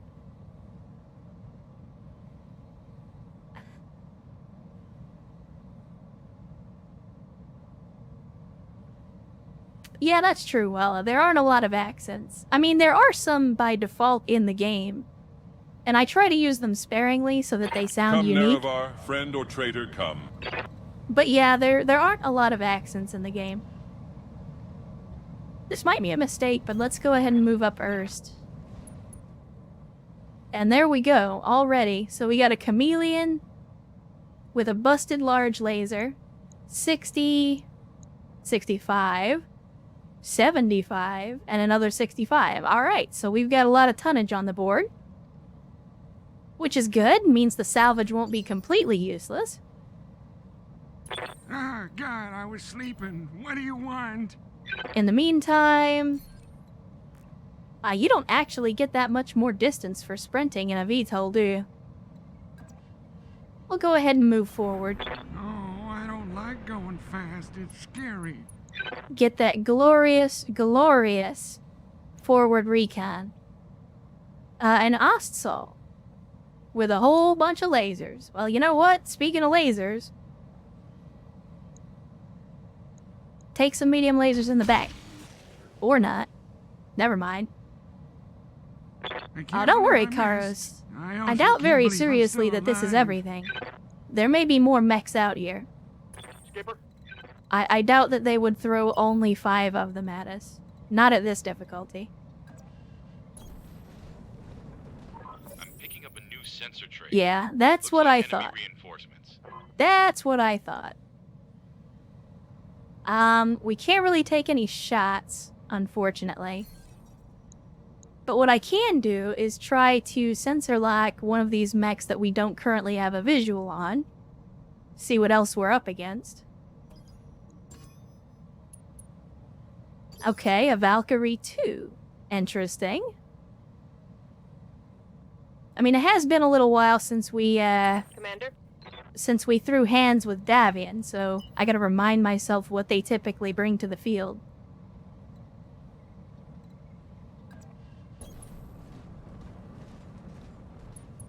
So is this supposed to be ice, or is this water? I'm not sure.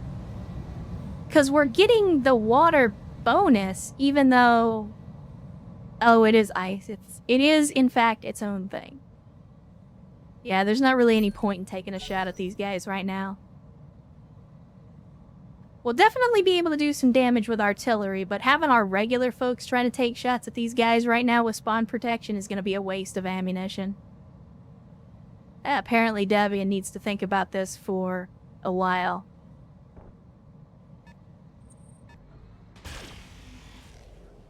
Which, by the way, I'm going to start some shit in chat, so you guys get ready.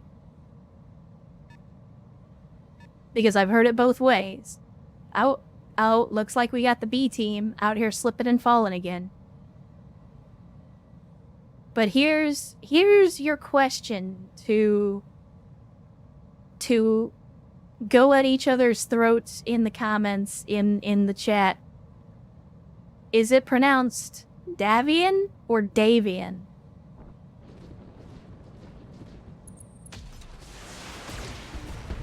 Again, I've heard it said both ways in official media. So which is the correct way to say it? I'm here.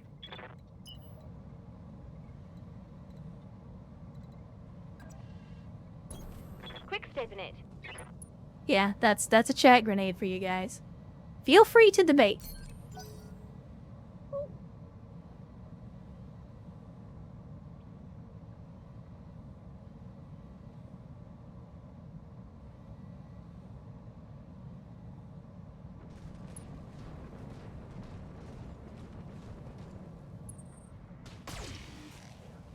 So for me, this is one of those things like I remember the guy that was in the YouTube comments of one of my videos that just Yes, Commander.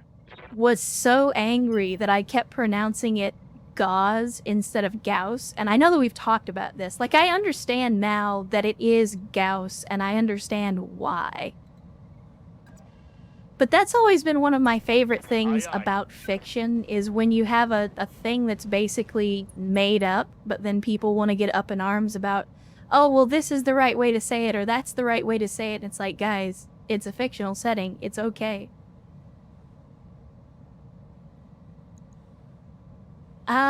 Do we let the rookie take a shot at a 7 evasion chameleon? I feel like that's a waste of ammunition.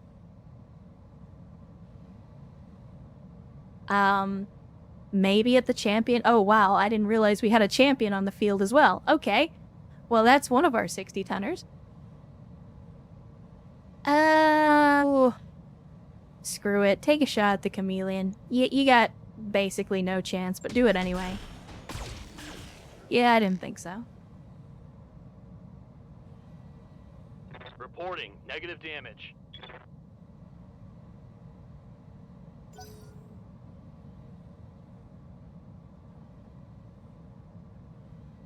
But yeah, I'm like, for me, I had heard Gauss rifles or Gauss weapons referred to as Gauss weapons before. And because English is actually 4 different languages wearing a trench coat, it's hard to know which is the correct way to say something until you hear, like, an authority, someone that actually knows. Barely hit, Commander. But then once somebody had explained it to me that Gauss is actually named after a person, then I was like, oh, okay, well, that's problem solved. We now know exactly how to pronounce it because it's a person's name. Alright, here we go, here we go. We got Bolo up. It's time for some artillery. In fact, the question is, where do we drop this rock? That is the question. I mean, part of me was, oh wow, there's a Rakshasa as well. That's our 75-tonner. Which, if you don't know, Rakshasa is basically when the Inner Sphere saw the Mad Cat and said, I want one. With varying results. You know what? I think that's good enough. Yeah, it's the Discount Dan Mad Cat is what it is. I'm on him.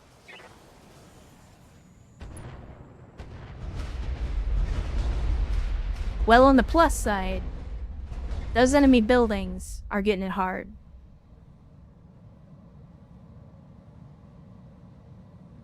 We're gonna take out all the buildings, that's for sure.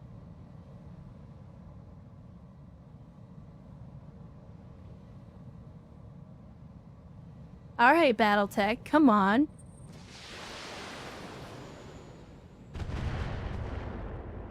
You are thinking awful hard about this stuff. Orders? Now, speaking of Gauss, it's about time we brought him out to play. Away. Double time. And you have made the mistake of moving, my friend, which is going to make it much, much easier for these to reach out and touch you. Locking on. And we did get the hit. I just wish it would have been in a more vital area.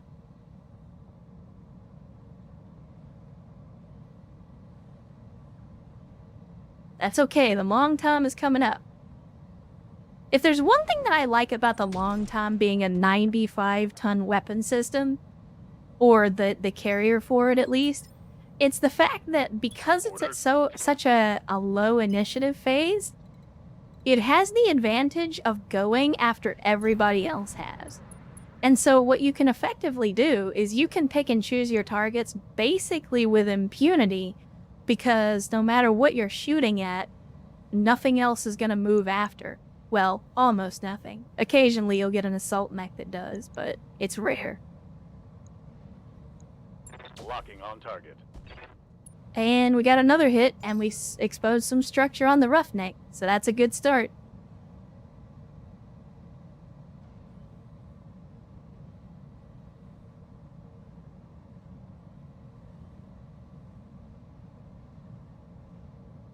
Jesus, Karos, why did you... Why?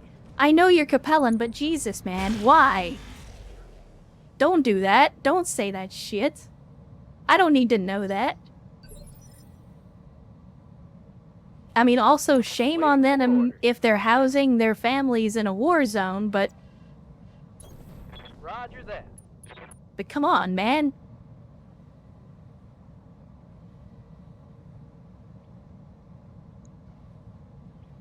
So would somebody like to explain to me why... Okay, I was about to say, the ice was making it hard for me to see the blue line, because I was like, could somebody explain to me why I can't indirect fire at anything? And I was thinking that somehow I had messed up the nice rack, which would have been a damn tragedy. Oh, yeah, Gravelion. That was Karos. And being Karos and reminding everybody that mercenary companies and militias and armies often bring their families with them, and we just blew up a bunch of buildings. I mean, I would expect that they're probably just defending this land. They're not actually based out of here. But we don't know that. Once again, I didn't need that shit on my mind.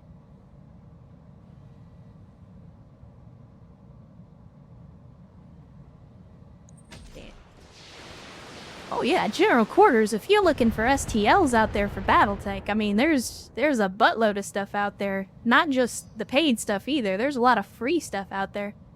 I think once upon a time I even showed off, or shared the link for one of my favorite creators on my mini factory that gave out, like, just a buttload of free STLs for battle mechs.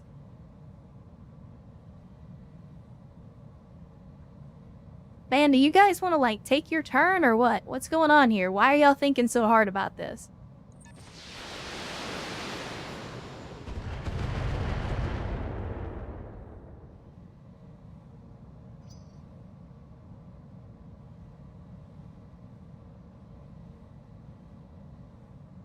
Like, I feel like the game is in that low performance mode now, where, it's taken way too long to think about taking each turn. Yeah, hold on, yes, no. Give me a second. There you go.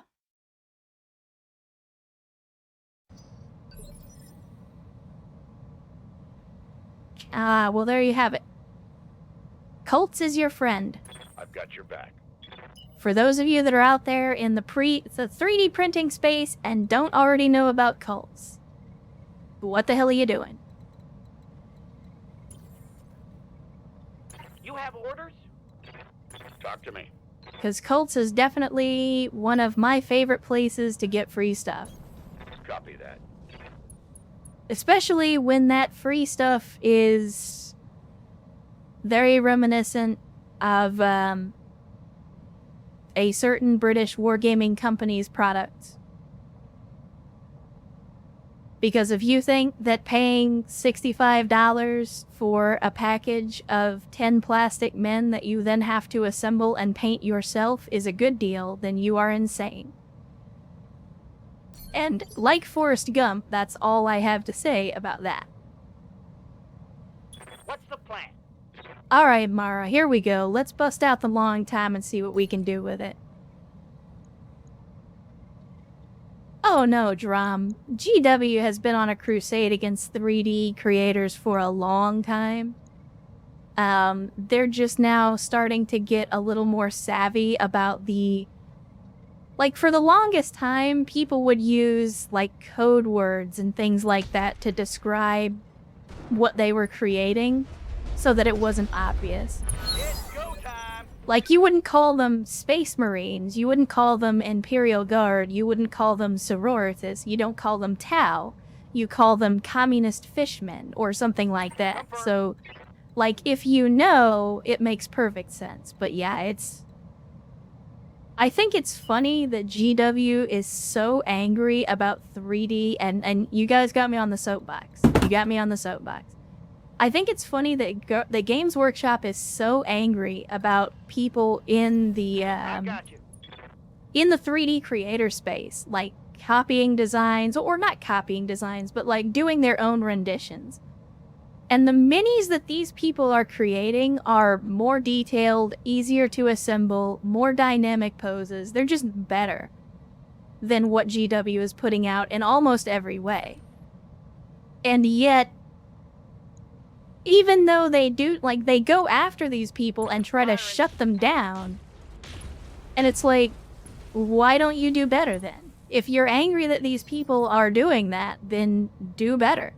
Like, the reason that everybody is going to these 3D marketplaces is because they don't want to pay I was sleeping. $65 for 10 pre-posed miniatures. Because that's the thing. Once upon a time, you could get, like... The kits that you would get would allow you to build some really cool stuff. You had conversions, the minis were easy to pose, you could do all kinds of dynamic stuff with them very, very easily. But now everything is like monopose, and you can only assemble things a certain way. Like, look at the new Marine kits, where every Marine is like 4 pieces, and you could just snap them together in most cases. GW's detail has gone up, but their quality and service to the customer has gone way, way down, and once again, they're doing that thing that all businesses do, and they're punishing people for wanting the company to do better.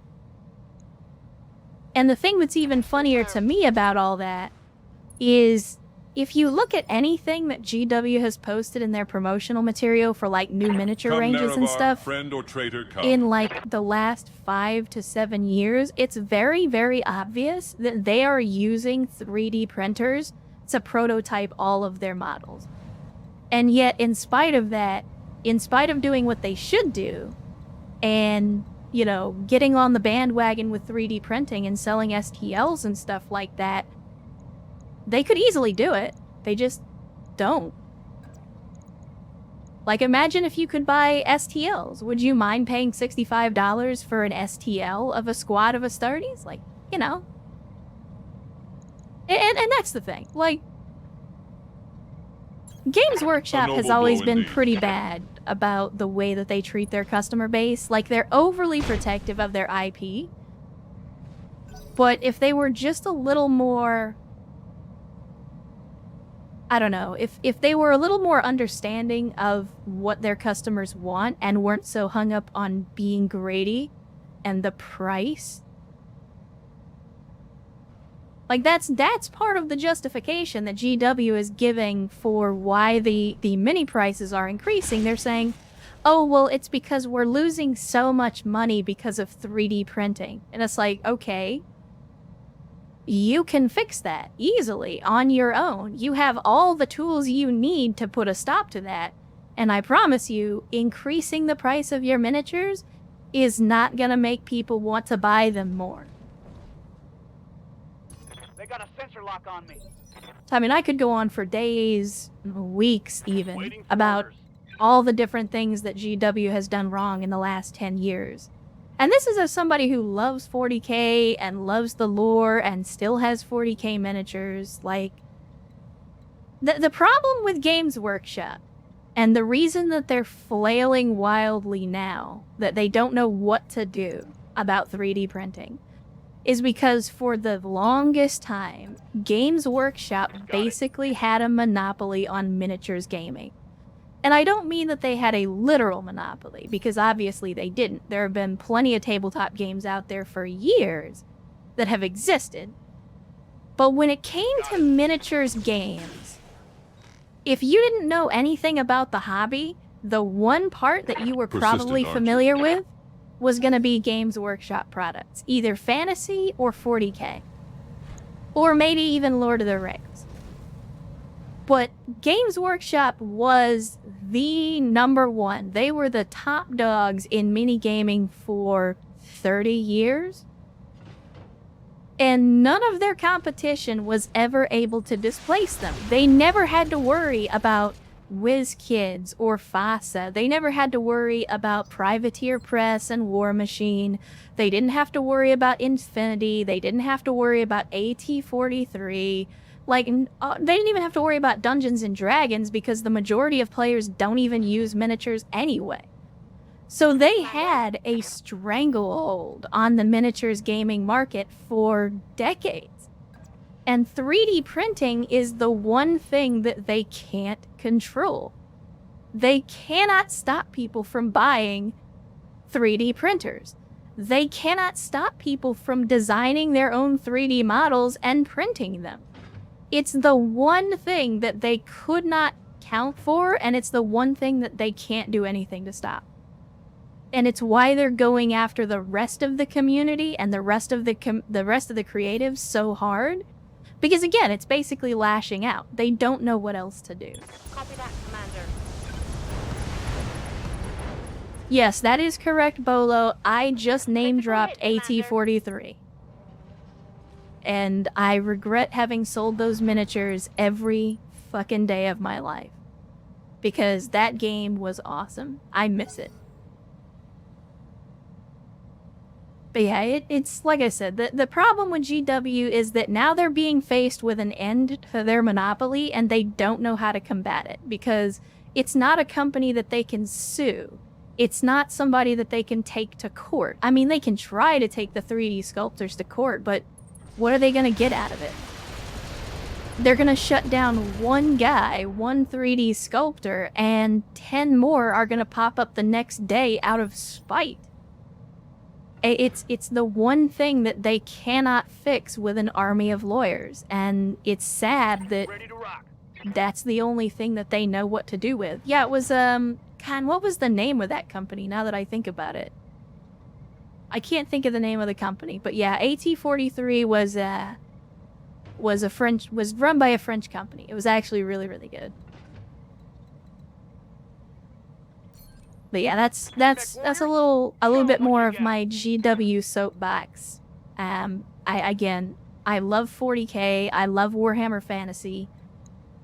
I wish that the franchise was in the hands of a company that wasn't so Games Workshop about it. Here we go. Like, the real problem with 40k, the real problem with Age of Sigmar is Games Workshop. They have been, for over a decade now, basically trying to turn their mini war games into a pay-to-win game. And there are so many people like myself that didn't really play the game that much and were mostly just in it for the hobby, where it's like, why now, as a paying customer, why would I buy a Games Workshop product for $65 for a squad of infantry or, you know, $120 for a tank when I can go onto Cults and download 50 models that all cost me nothing and are of equal or greater quality to anything that GW is producing today. I copy. And not only that, but be able to print those models infinitely and easily model them or modify them myself in Blender or some other 3D program. Like, it gives me, as a person who wants to build and paint models, it gives me so much more freedom. And it removes all of the cost stuff, all of the greed and the avarice. Right, or a tank that's missing the bottom. I will admit, I bought Cadia stands when it came out, and I did buy a Dorn as well. I don't mind owning GW products, but I would never buy more than one. I mostly wanted to buy them because I wanted to see what the new sculpts look like. As somebody who's been a guard player for almost 20 years at this point, I thought it was an interesting idea to see the line of miniatures get updated for the first time since the early 2000s. So I really wanted to see the sculpts, but I will probably never buy another box of any of that stuff from GW again. And it's nothing against the product. The product is great. It's just too expensive, and it's not worth the amount of money that they want you to spend on it. Like, I have absolutely no gripes about the new sculpts for any of the guard stuff that they've done, or the Primaris stuff, or the Chaos sculpts, or any of that, other than all of it being monopose and not very flexible. It's more about selling minis and then making you paint them, and it's like, guys, if you don't want to give people any flexibility in the hobby, just don't sell miniatures. Or sell pre-made, pre-built, pre-painted miniatures. I don't necessarily agree with it, but like, if they were charging $65 for a squad of infantry, but they were pre-built and pre-painted to a high standard, yeah, okay, that's worth $65. But expecting me to pay $65, $70 for the constituent parts and then do all the work is like, yeah, nah, I don't think so.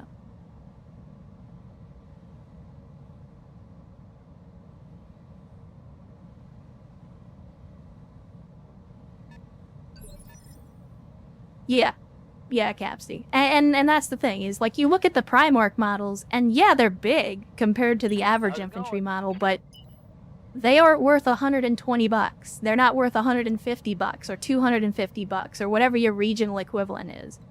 They're not worth what they're charging for it. Double time, let's go. They're not charging that much for a Primarch model because that's how much it costs to make. They're charging that much because where the hell else are you going to get them from? And again, that's kind of the thing. That's part of my gripe, is the, well, we have a monopoly, so we're going to abuse it. I'm not a huge fan of anti-consumer practices in general. And most of what GW has done business-wise in the last decade has been very, very, very anti-consumer.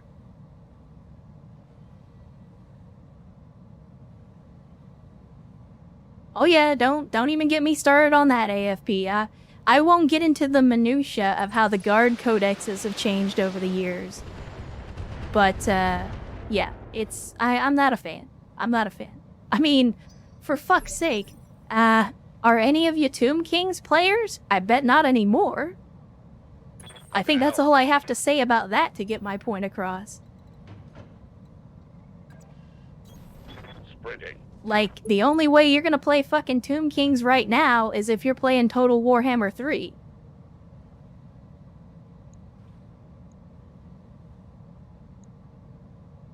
And why? Well, because GW decided that it wasn't selling well enough, and as a direct result, it needed to be removed completely. And it's like, why?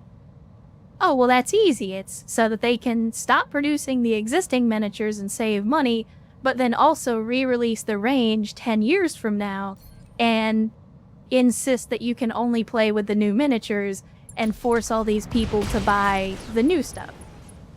which is arguably kind of what they tried to do with Primaris, but the backlash was strong enough that they had to backpedal.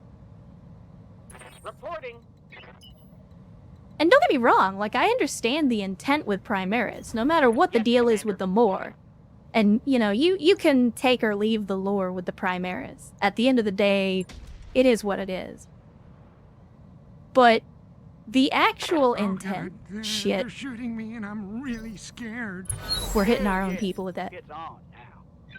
But I think from a business perspective and from a perspective of what they're doing for the product line, what I see Primaris as was an attempt to bring 40K into more of a true scale. And again, I'm basically just ignoring most of chat here and just going off on my soapbox, so I apologize. But so Affirmative. like, what I see the Primaris move as was it was an attempt to bring 40K into true scale. And they did the same thing with the Guard. The new Guard stuff is more true scale. Oh, God, I was It's sleeping. What do less you of the want? heroic kind of squat, fat buddies, fat heads. You know, the kind, you know what I'm talking about. If you've seen like the older 40K minis, then you know what I mean. Like, the proportions were a little goofy. And I understand that the Primaris was an attempt to bring that more in line with other mini ranges. And that's cool. I like that. I am 100% in favor of Games Workshop updating their line. The problem that I have with the way they Awaiting did orders. it is that they decided to try to invalidate all of the models, all of the time and the effort and the energy that people had dumped into the hobby for years or decades.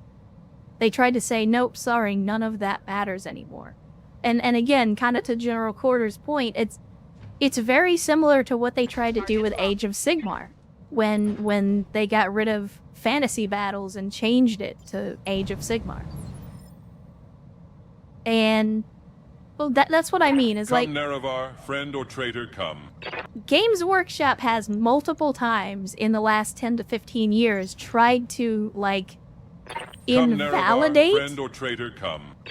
or otherwise get rid of existing parts of their ranges and franchises and rule sets, and it has not set well with the fan base.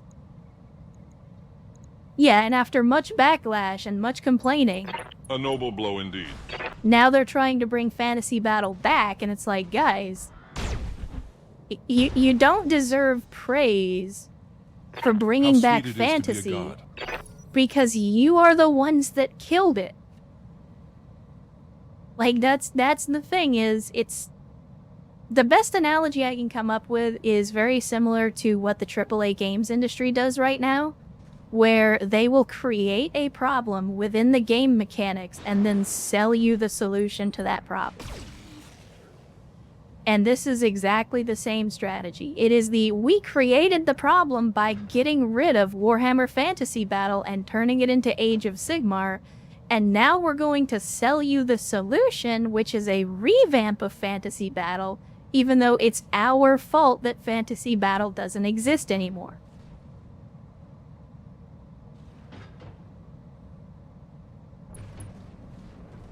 Right. Yeah, it's...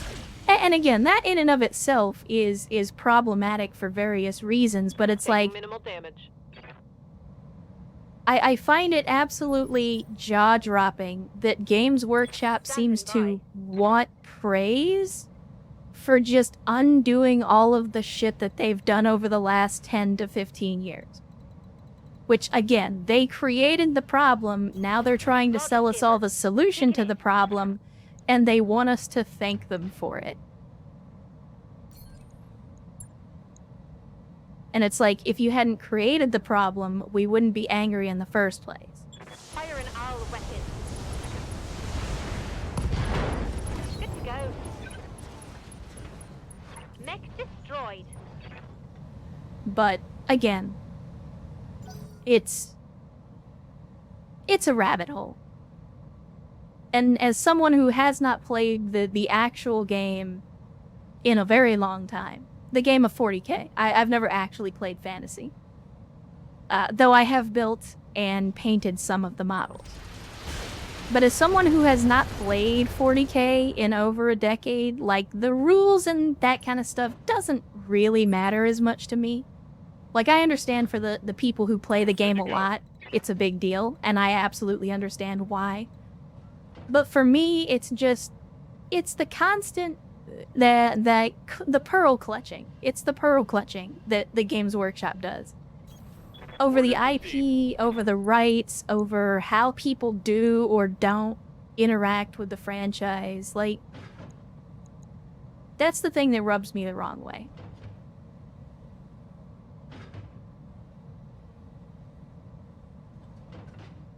I mean, troubleshooter, and for everybody else who's like, oh, you know, this is my space.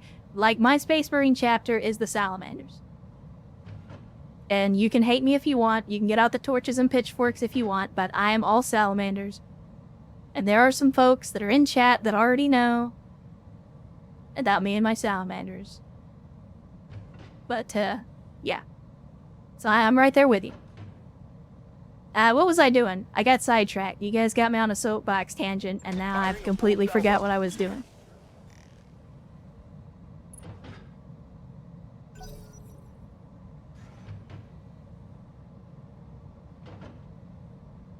Yeah, and it's...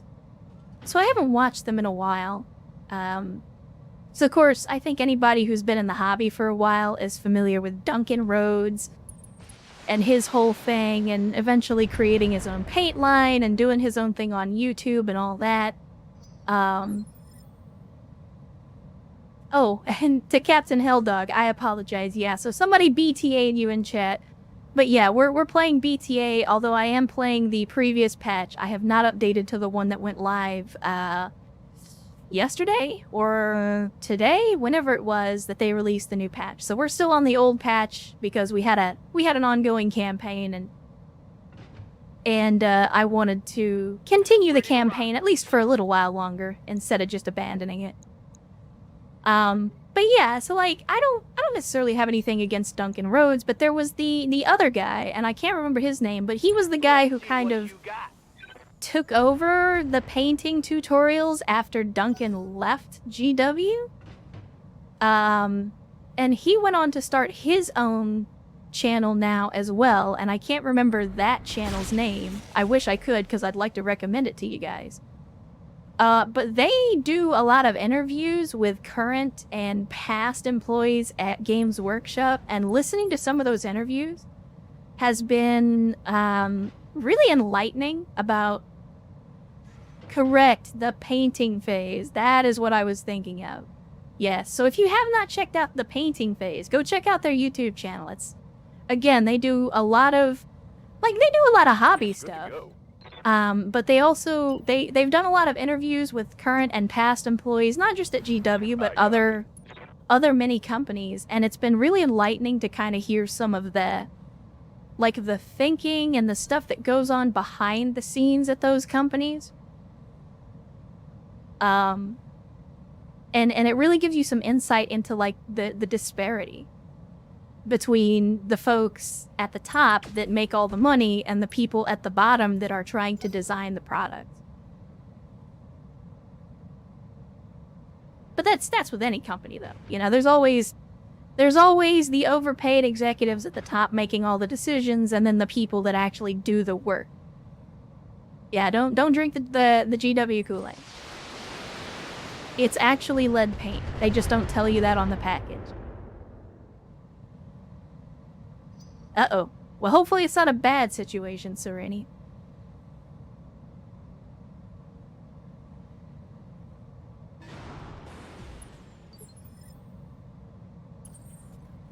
Alright, let's see. Well, there we go. Let me select the correct unit, please. Roll to that. You know what? We're gonna go with a precise strike on this one. And BattleTech, there we go. Engaging. That's going to hurt. Yeah, don't even get me started with how they did the Eldar dirty. Like, man, I feel bad for Eldar play. I feel bad for Eldar and Dark Eldar players. Like, yeah, they may have gotten some model line revamps lately, but in terms of rules and stuff, God, they did them dirty. I feel bad for them.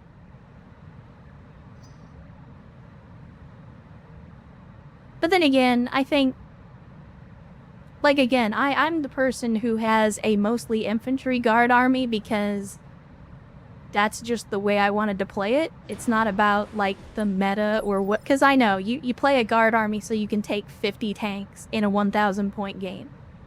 Like, I understand the point of the guard army. But, at the same time, I always just like making a big-ass infantry force.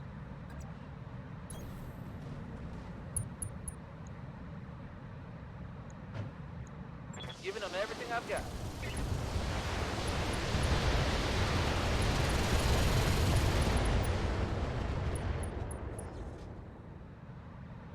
Inflicted heavy damage.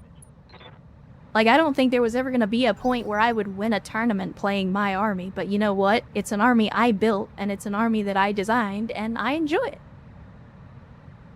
Ah, well, see, you can't do that anymore, AFP. You can't field a Harlequin army anymore because it's not a thing.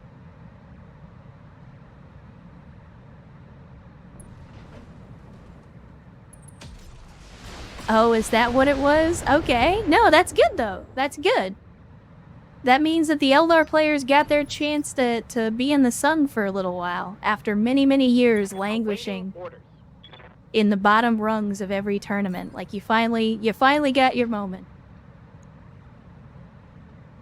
Mara, come on. Give me a headshot on this hatchet, man. Come on.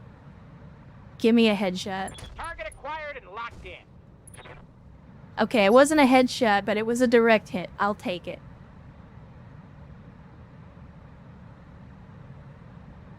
I've got your back.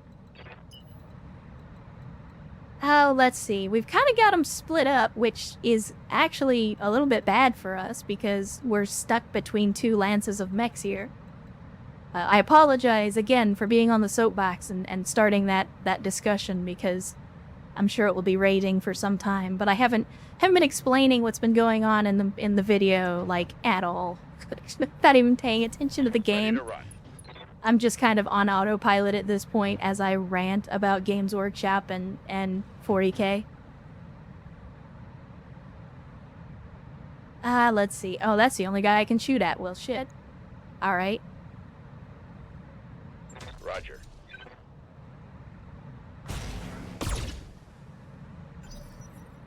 Mech warriors, show them what you got. So yeah, at this point we've killed 3 or 4 mechs of the 3 lances that are on the field. We're currently trying to clean up a few more. So far, no major damage to our people. Come, Nerevar, friend or traitor, come. But we are gonna have to be careful so as not to completely screw ourselves here.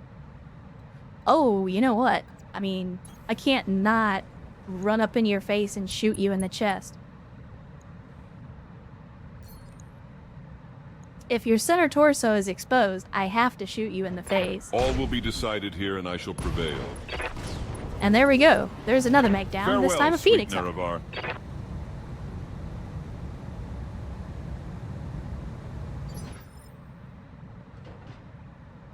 Yeah, Karos, that's fair. I have a feeling there will be many, many people that are going to have some very strong opinions in the YouTube comments section when this does eventually go live. Yup. My only hope is that they can keep themselves under control. I know Games Workshop, its business practices, the way it's treated their fans over the years is a very divisive subject. And rightly so. I mean, again,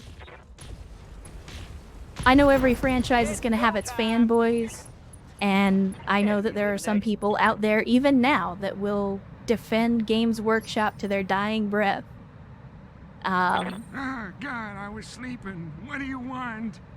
But to all those people that are going to get mad in the YouTube comments, and all those people that might be mad now, I would simply remind you, and again, I said this in my YouTube video last week, Oh, I'll I don't like going continue to fast. say it It's for as scary. long as I think people need to hear it. And write this down. Get out your notebooks, chat.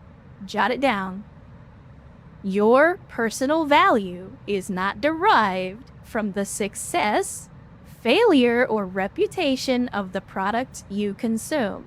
And I can promise you that none of the board members Aye, aye. at Games Workshop give half of a flying fuck whether or not you like them, hate them, like their products, or hate their products.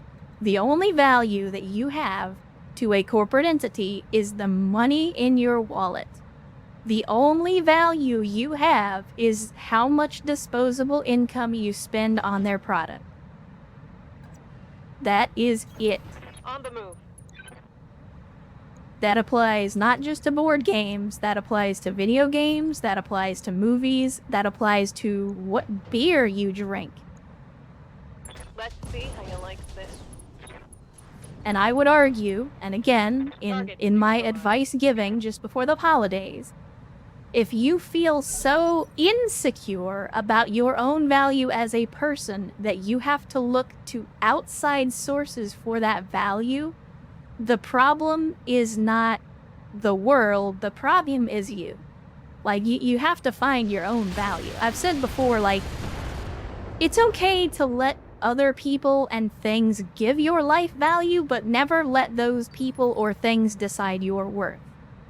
If somebody doesn't like Bud Light and you do, that's not an insult to you. And they don't, like, you're not suddenly less human because you like a beer that someone else doesn't like, right? Like, that's just a stupid way to look at the world. Yes, Commander. It's the same argument between, you know, the PlayStation versus Xbox people. Like, why are you so angry about which console is more successful? Moving at full throttle. If you're an Xbox fan, why do you get so mad when PlayStation does well? If you're a PlayStation fan, why do you get so mad when Xbox does well? Like, you literally don't gain or lose anything as a result of either of those things. Roger. Ah, damn it. I was hoping we would get a kill on the Avatar, but we didn't quite do enough damage. That is unfortunate. What's up, boss? Well, you know, and to your point, Karos, like, the fanboy, the dick measuring, the pissing contest, I think all that's stupid by default, just because of, you know, what it is. But at the same time, like, just recently, with the whole, and I even made a post on the Twitter machine about this, like, the people that were out here cheering when the UK approved the Activision Microsoft merger. Like, the Xbox fanboys were out here hooting and hollering and pumping their fists and, you know, cheering in the streets because, hooray, Microsoft is gonna buy up Activision, and it's like, why do you think that's a good thing? Like, and again, like I said in the tweet that I made about it, monopolies are never a good thing for the customer. And there's a reason that they're illegal. What are your orders, Skipper? And so, you know, for all the people that are out there cheering today because Microsoft is buying up one of the biggest publishers in the industry, you wouldn't feel the same way if it was Sony making the purchase. Copy that. And the question is, why?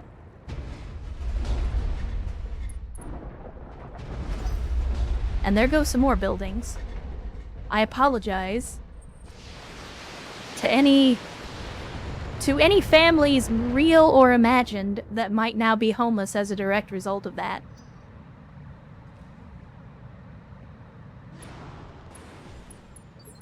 So I feel like our opponents here are getting a little antsy. Commander. They seem to be doing a lot of jumping around and running around that they weren't doing before. Affirmative.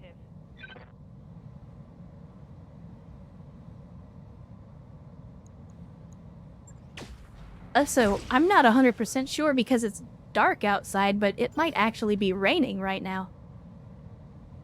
I hear I have headphones on, but I hear something that sounds like rain? Oh, Jesus, it's almost 6 o'clock. Chet! I want to fight Santa, but this mission is taking so long, and I gotta eat dinner at some point today. I haven't eaten since yesterday, and I'm hungry.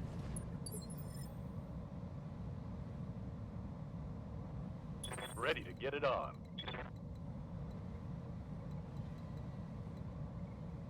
Like, see, that's something that I can speculate on. Like, I hope that the money that Microsoft brings to Activision will...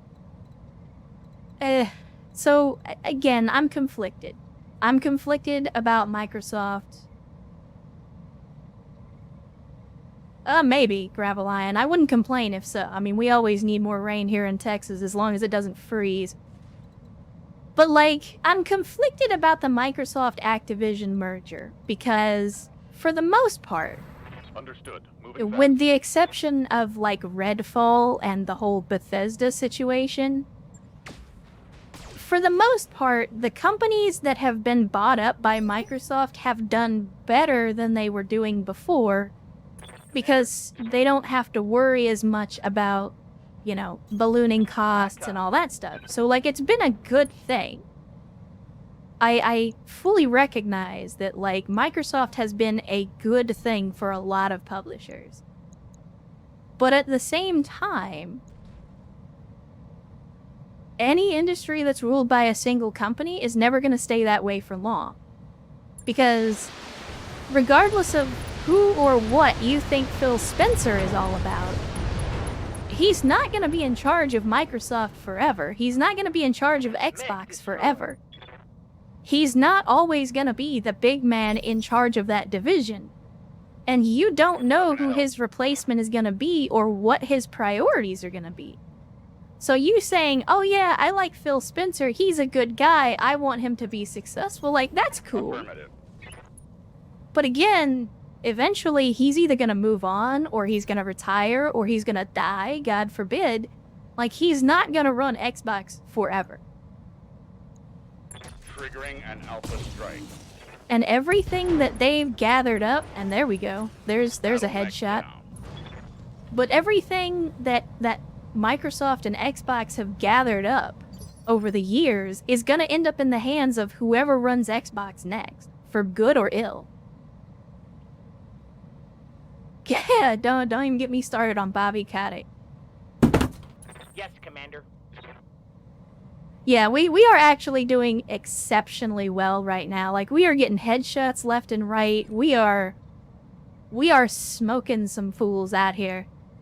Firing! And once again, Mara just seems to have some kind of a grudge against this little facility or whatever this is, because Confirmed. they do not want to hit the mechs. They want to hit the buildings. But anyway, yeah, I'll get off of my soapbox. Again, I have a lot of opinions about a lot of things, but again, Aye, Skipper. Full speed. I feel like No that hurry. interferes with the vibes, so I try not to go down those rabbit holes too much.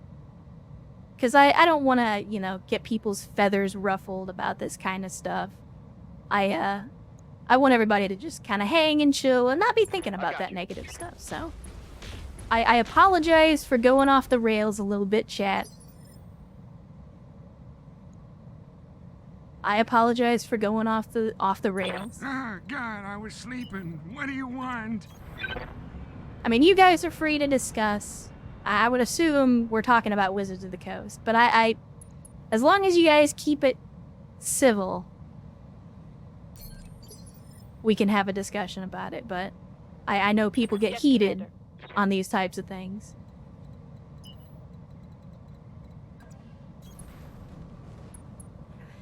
But yeah, so once again, we are making some outstanding strides, not just in terms of beating down the enemy. Firing Like, all weapons.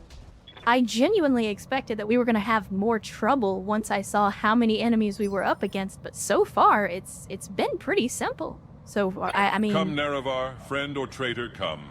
I'm probably just as surprised as the rest of you. Oh, welfare check. Well, it's not a terrible thing, but you usually don't have people calling for welfare checks for no reason, so hopefully everything's alright, Serini.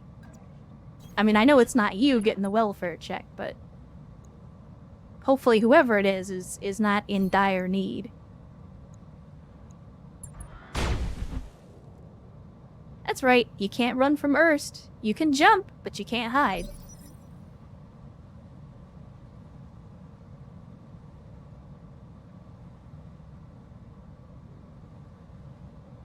I'm receiving. Alright, let's see. The RKO out of nowhere, I think, is pretty much all we're gonna need to finish off this engagement, so let's give them the full alpha, as you do.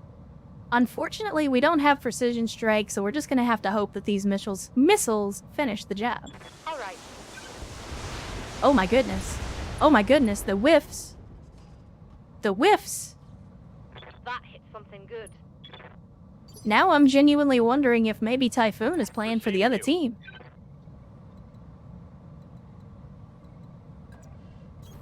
Position confirmed. Alright, let's see about a side shot. Let's see what we can do. Acknowledged. Man, this Valkyrie. This Valkyrie. Nah, this isn't the last guy. There's a couple more mechs over here, but we are getting pretty close to the end of them.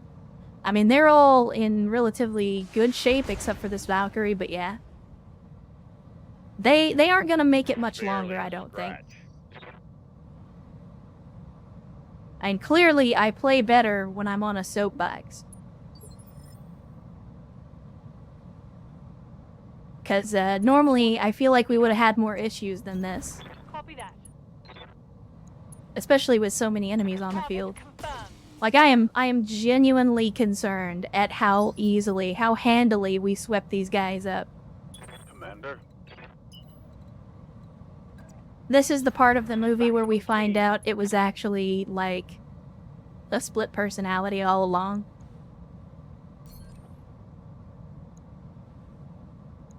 Target confirmed. Goddamn, Game Master with these headshots. That's a kill.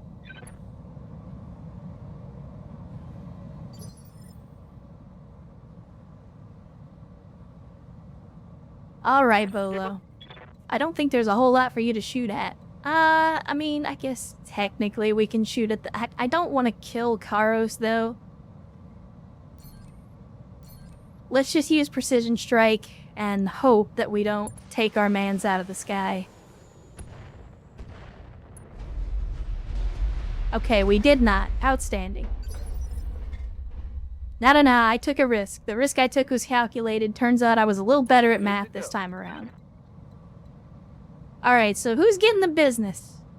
Sierra's not here to answer the question. But, let's see. Yeah, I think the Thunderbolt poses the bigger threat right now, so let's give them the business. All the missiles, all 80 tubes. Acknowledged.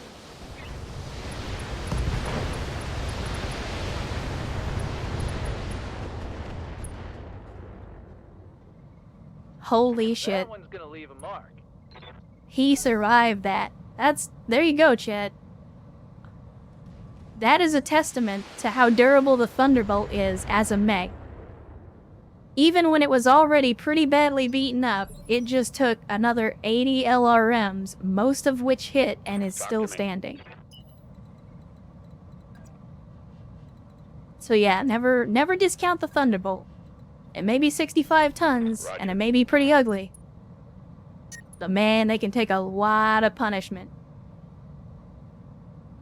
Alright, we're gonna have to kill some of the heavies on this. But we'll still precision strike. Yeah, that's why the Thunderbolt that I put together, like... Yeah, I could've sold it, but Thunderbolts are good. Thunderbolts are very, very good. That's one less hostile on the field.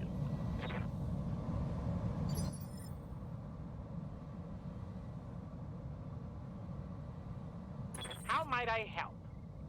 Unfortunately, Mara's gonna have to hold off. We can't risk a blue on blue with a long time. That's a little too risky. Roger that, Commander. The Gravelion can probably put 4 plasma on this Valkyrie. If this doesn't do a man, then I don't know what will. Oh, hell yes. It's on now. And it didn't. Are you kidding me? Is the knockdown gonna do it? The knockdown is not gonna do it. My god. Ah, God, I was sleeping. What do you want? I mean, maybe this person really is a Valkyrie. They just refuse to die. Good lord.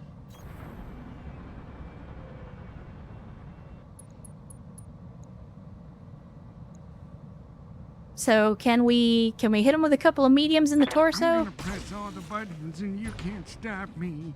And that didn't do it either. I broke him like my hip. You did. You did, Grandpa Tex. Commander, I don't understand. Wilco.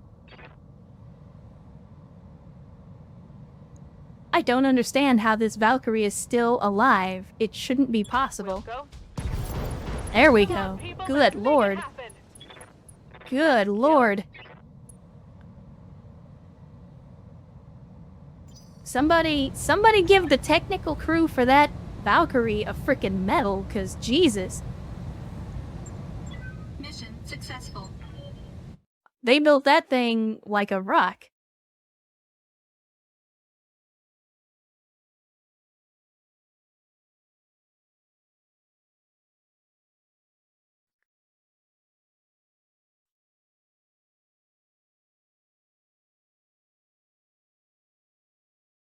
Yeah, exactly, Karos. Bolo, are you serious? You're getting ready to do shopping now at this hour? 2 days before Christmas? Are you insane?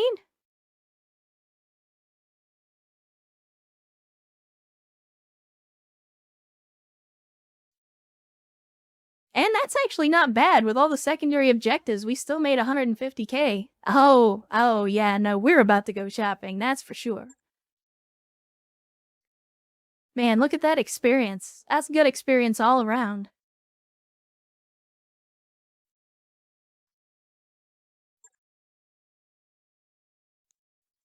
I mean, assuming there was anything left of that pilot, I would definitely hire him. But they didn't punch out.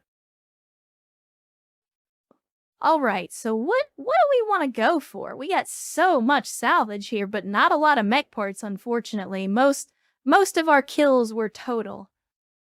So, there's not a lot in the way of mech salvage to pick up. Like, I'm actually surprised. We get... What? Well, okay, never mind. There's a little bit of mech salvage here. But it's mostly single parts. I mean, the Valk 2, there's only one part of it, and we don't have any others.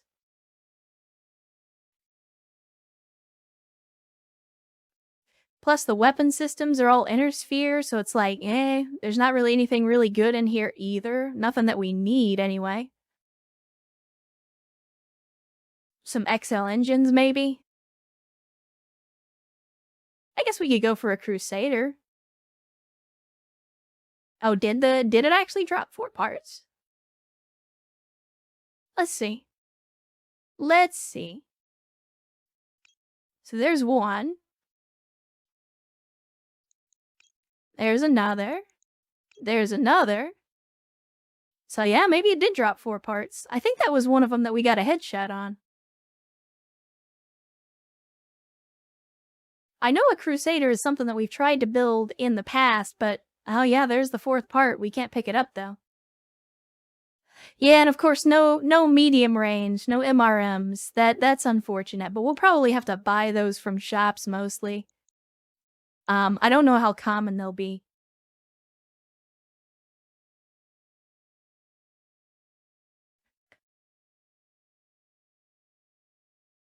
I mean, normally, Karos, I might consider the Rakshasa, but in my case, I mean, we already have 3 real, actual Timberwolves. So, I'm more partial to the Crusader, if I had my choice between the two. Although I don't think we'll get the part that we need. You never know. Let's see. Is RNGesus gonna give us what we need? Probably not. Holy shit, chat, he did.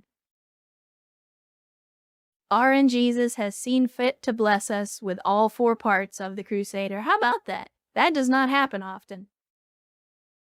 And an assortment of random inner sphere equipment, besides. And another Hatchet Man part. So yeah, there we go. Outstanding. You love to fucking see it. But you know what that means, though, chat? That means that all of our RNG's luck just got used up, and when we go to fight Santa, we aren't going to have any left.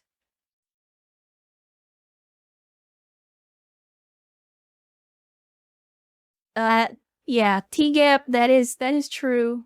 It is not, in fact, the Timberwolf. It is the Mad Cat. I'm sorry. I'm sorry.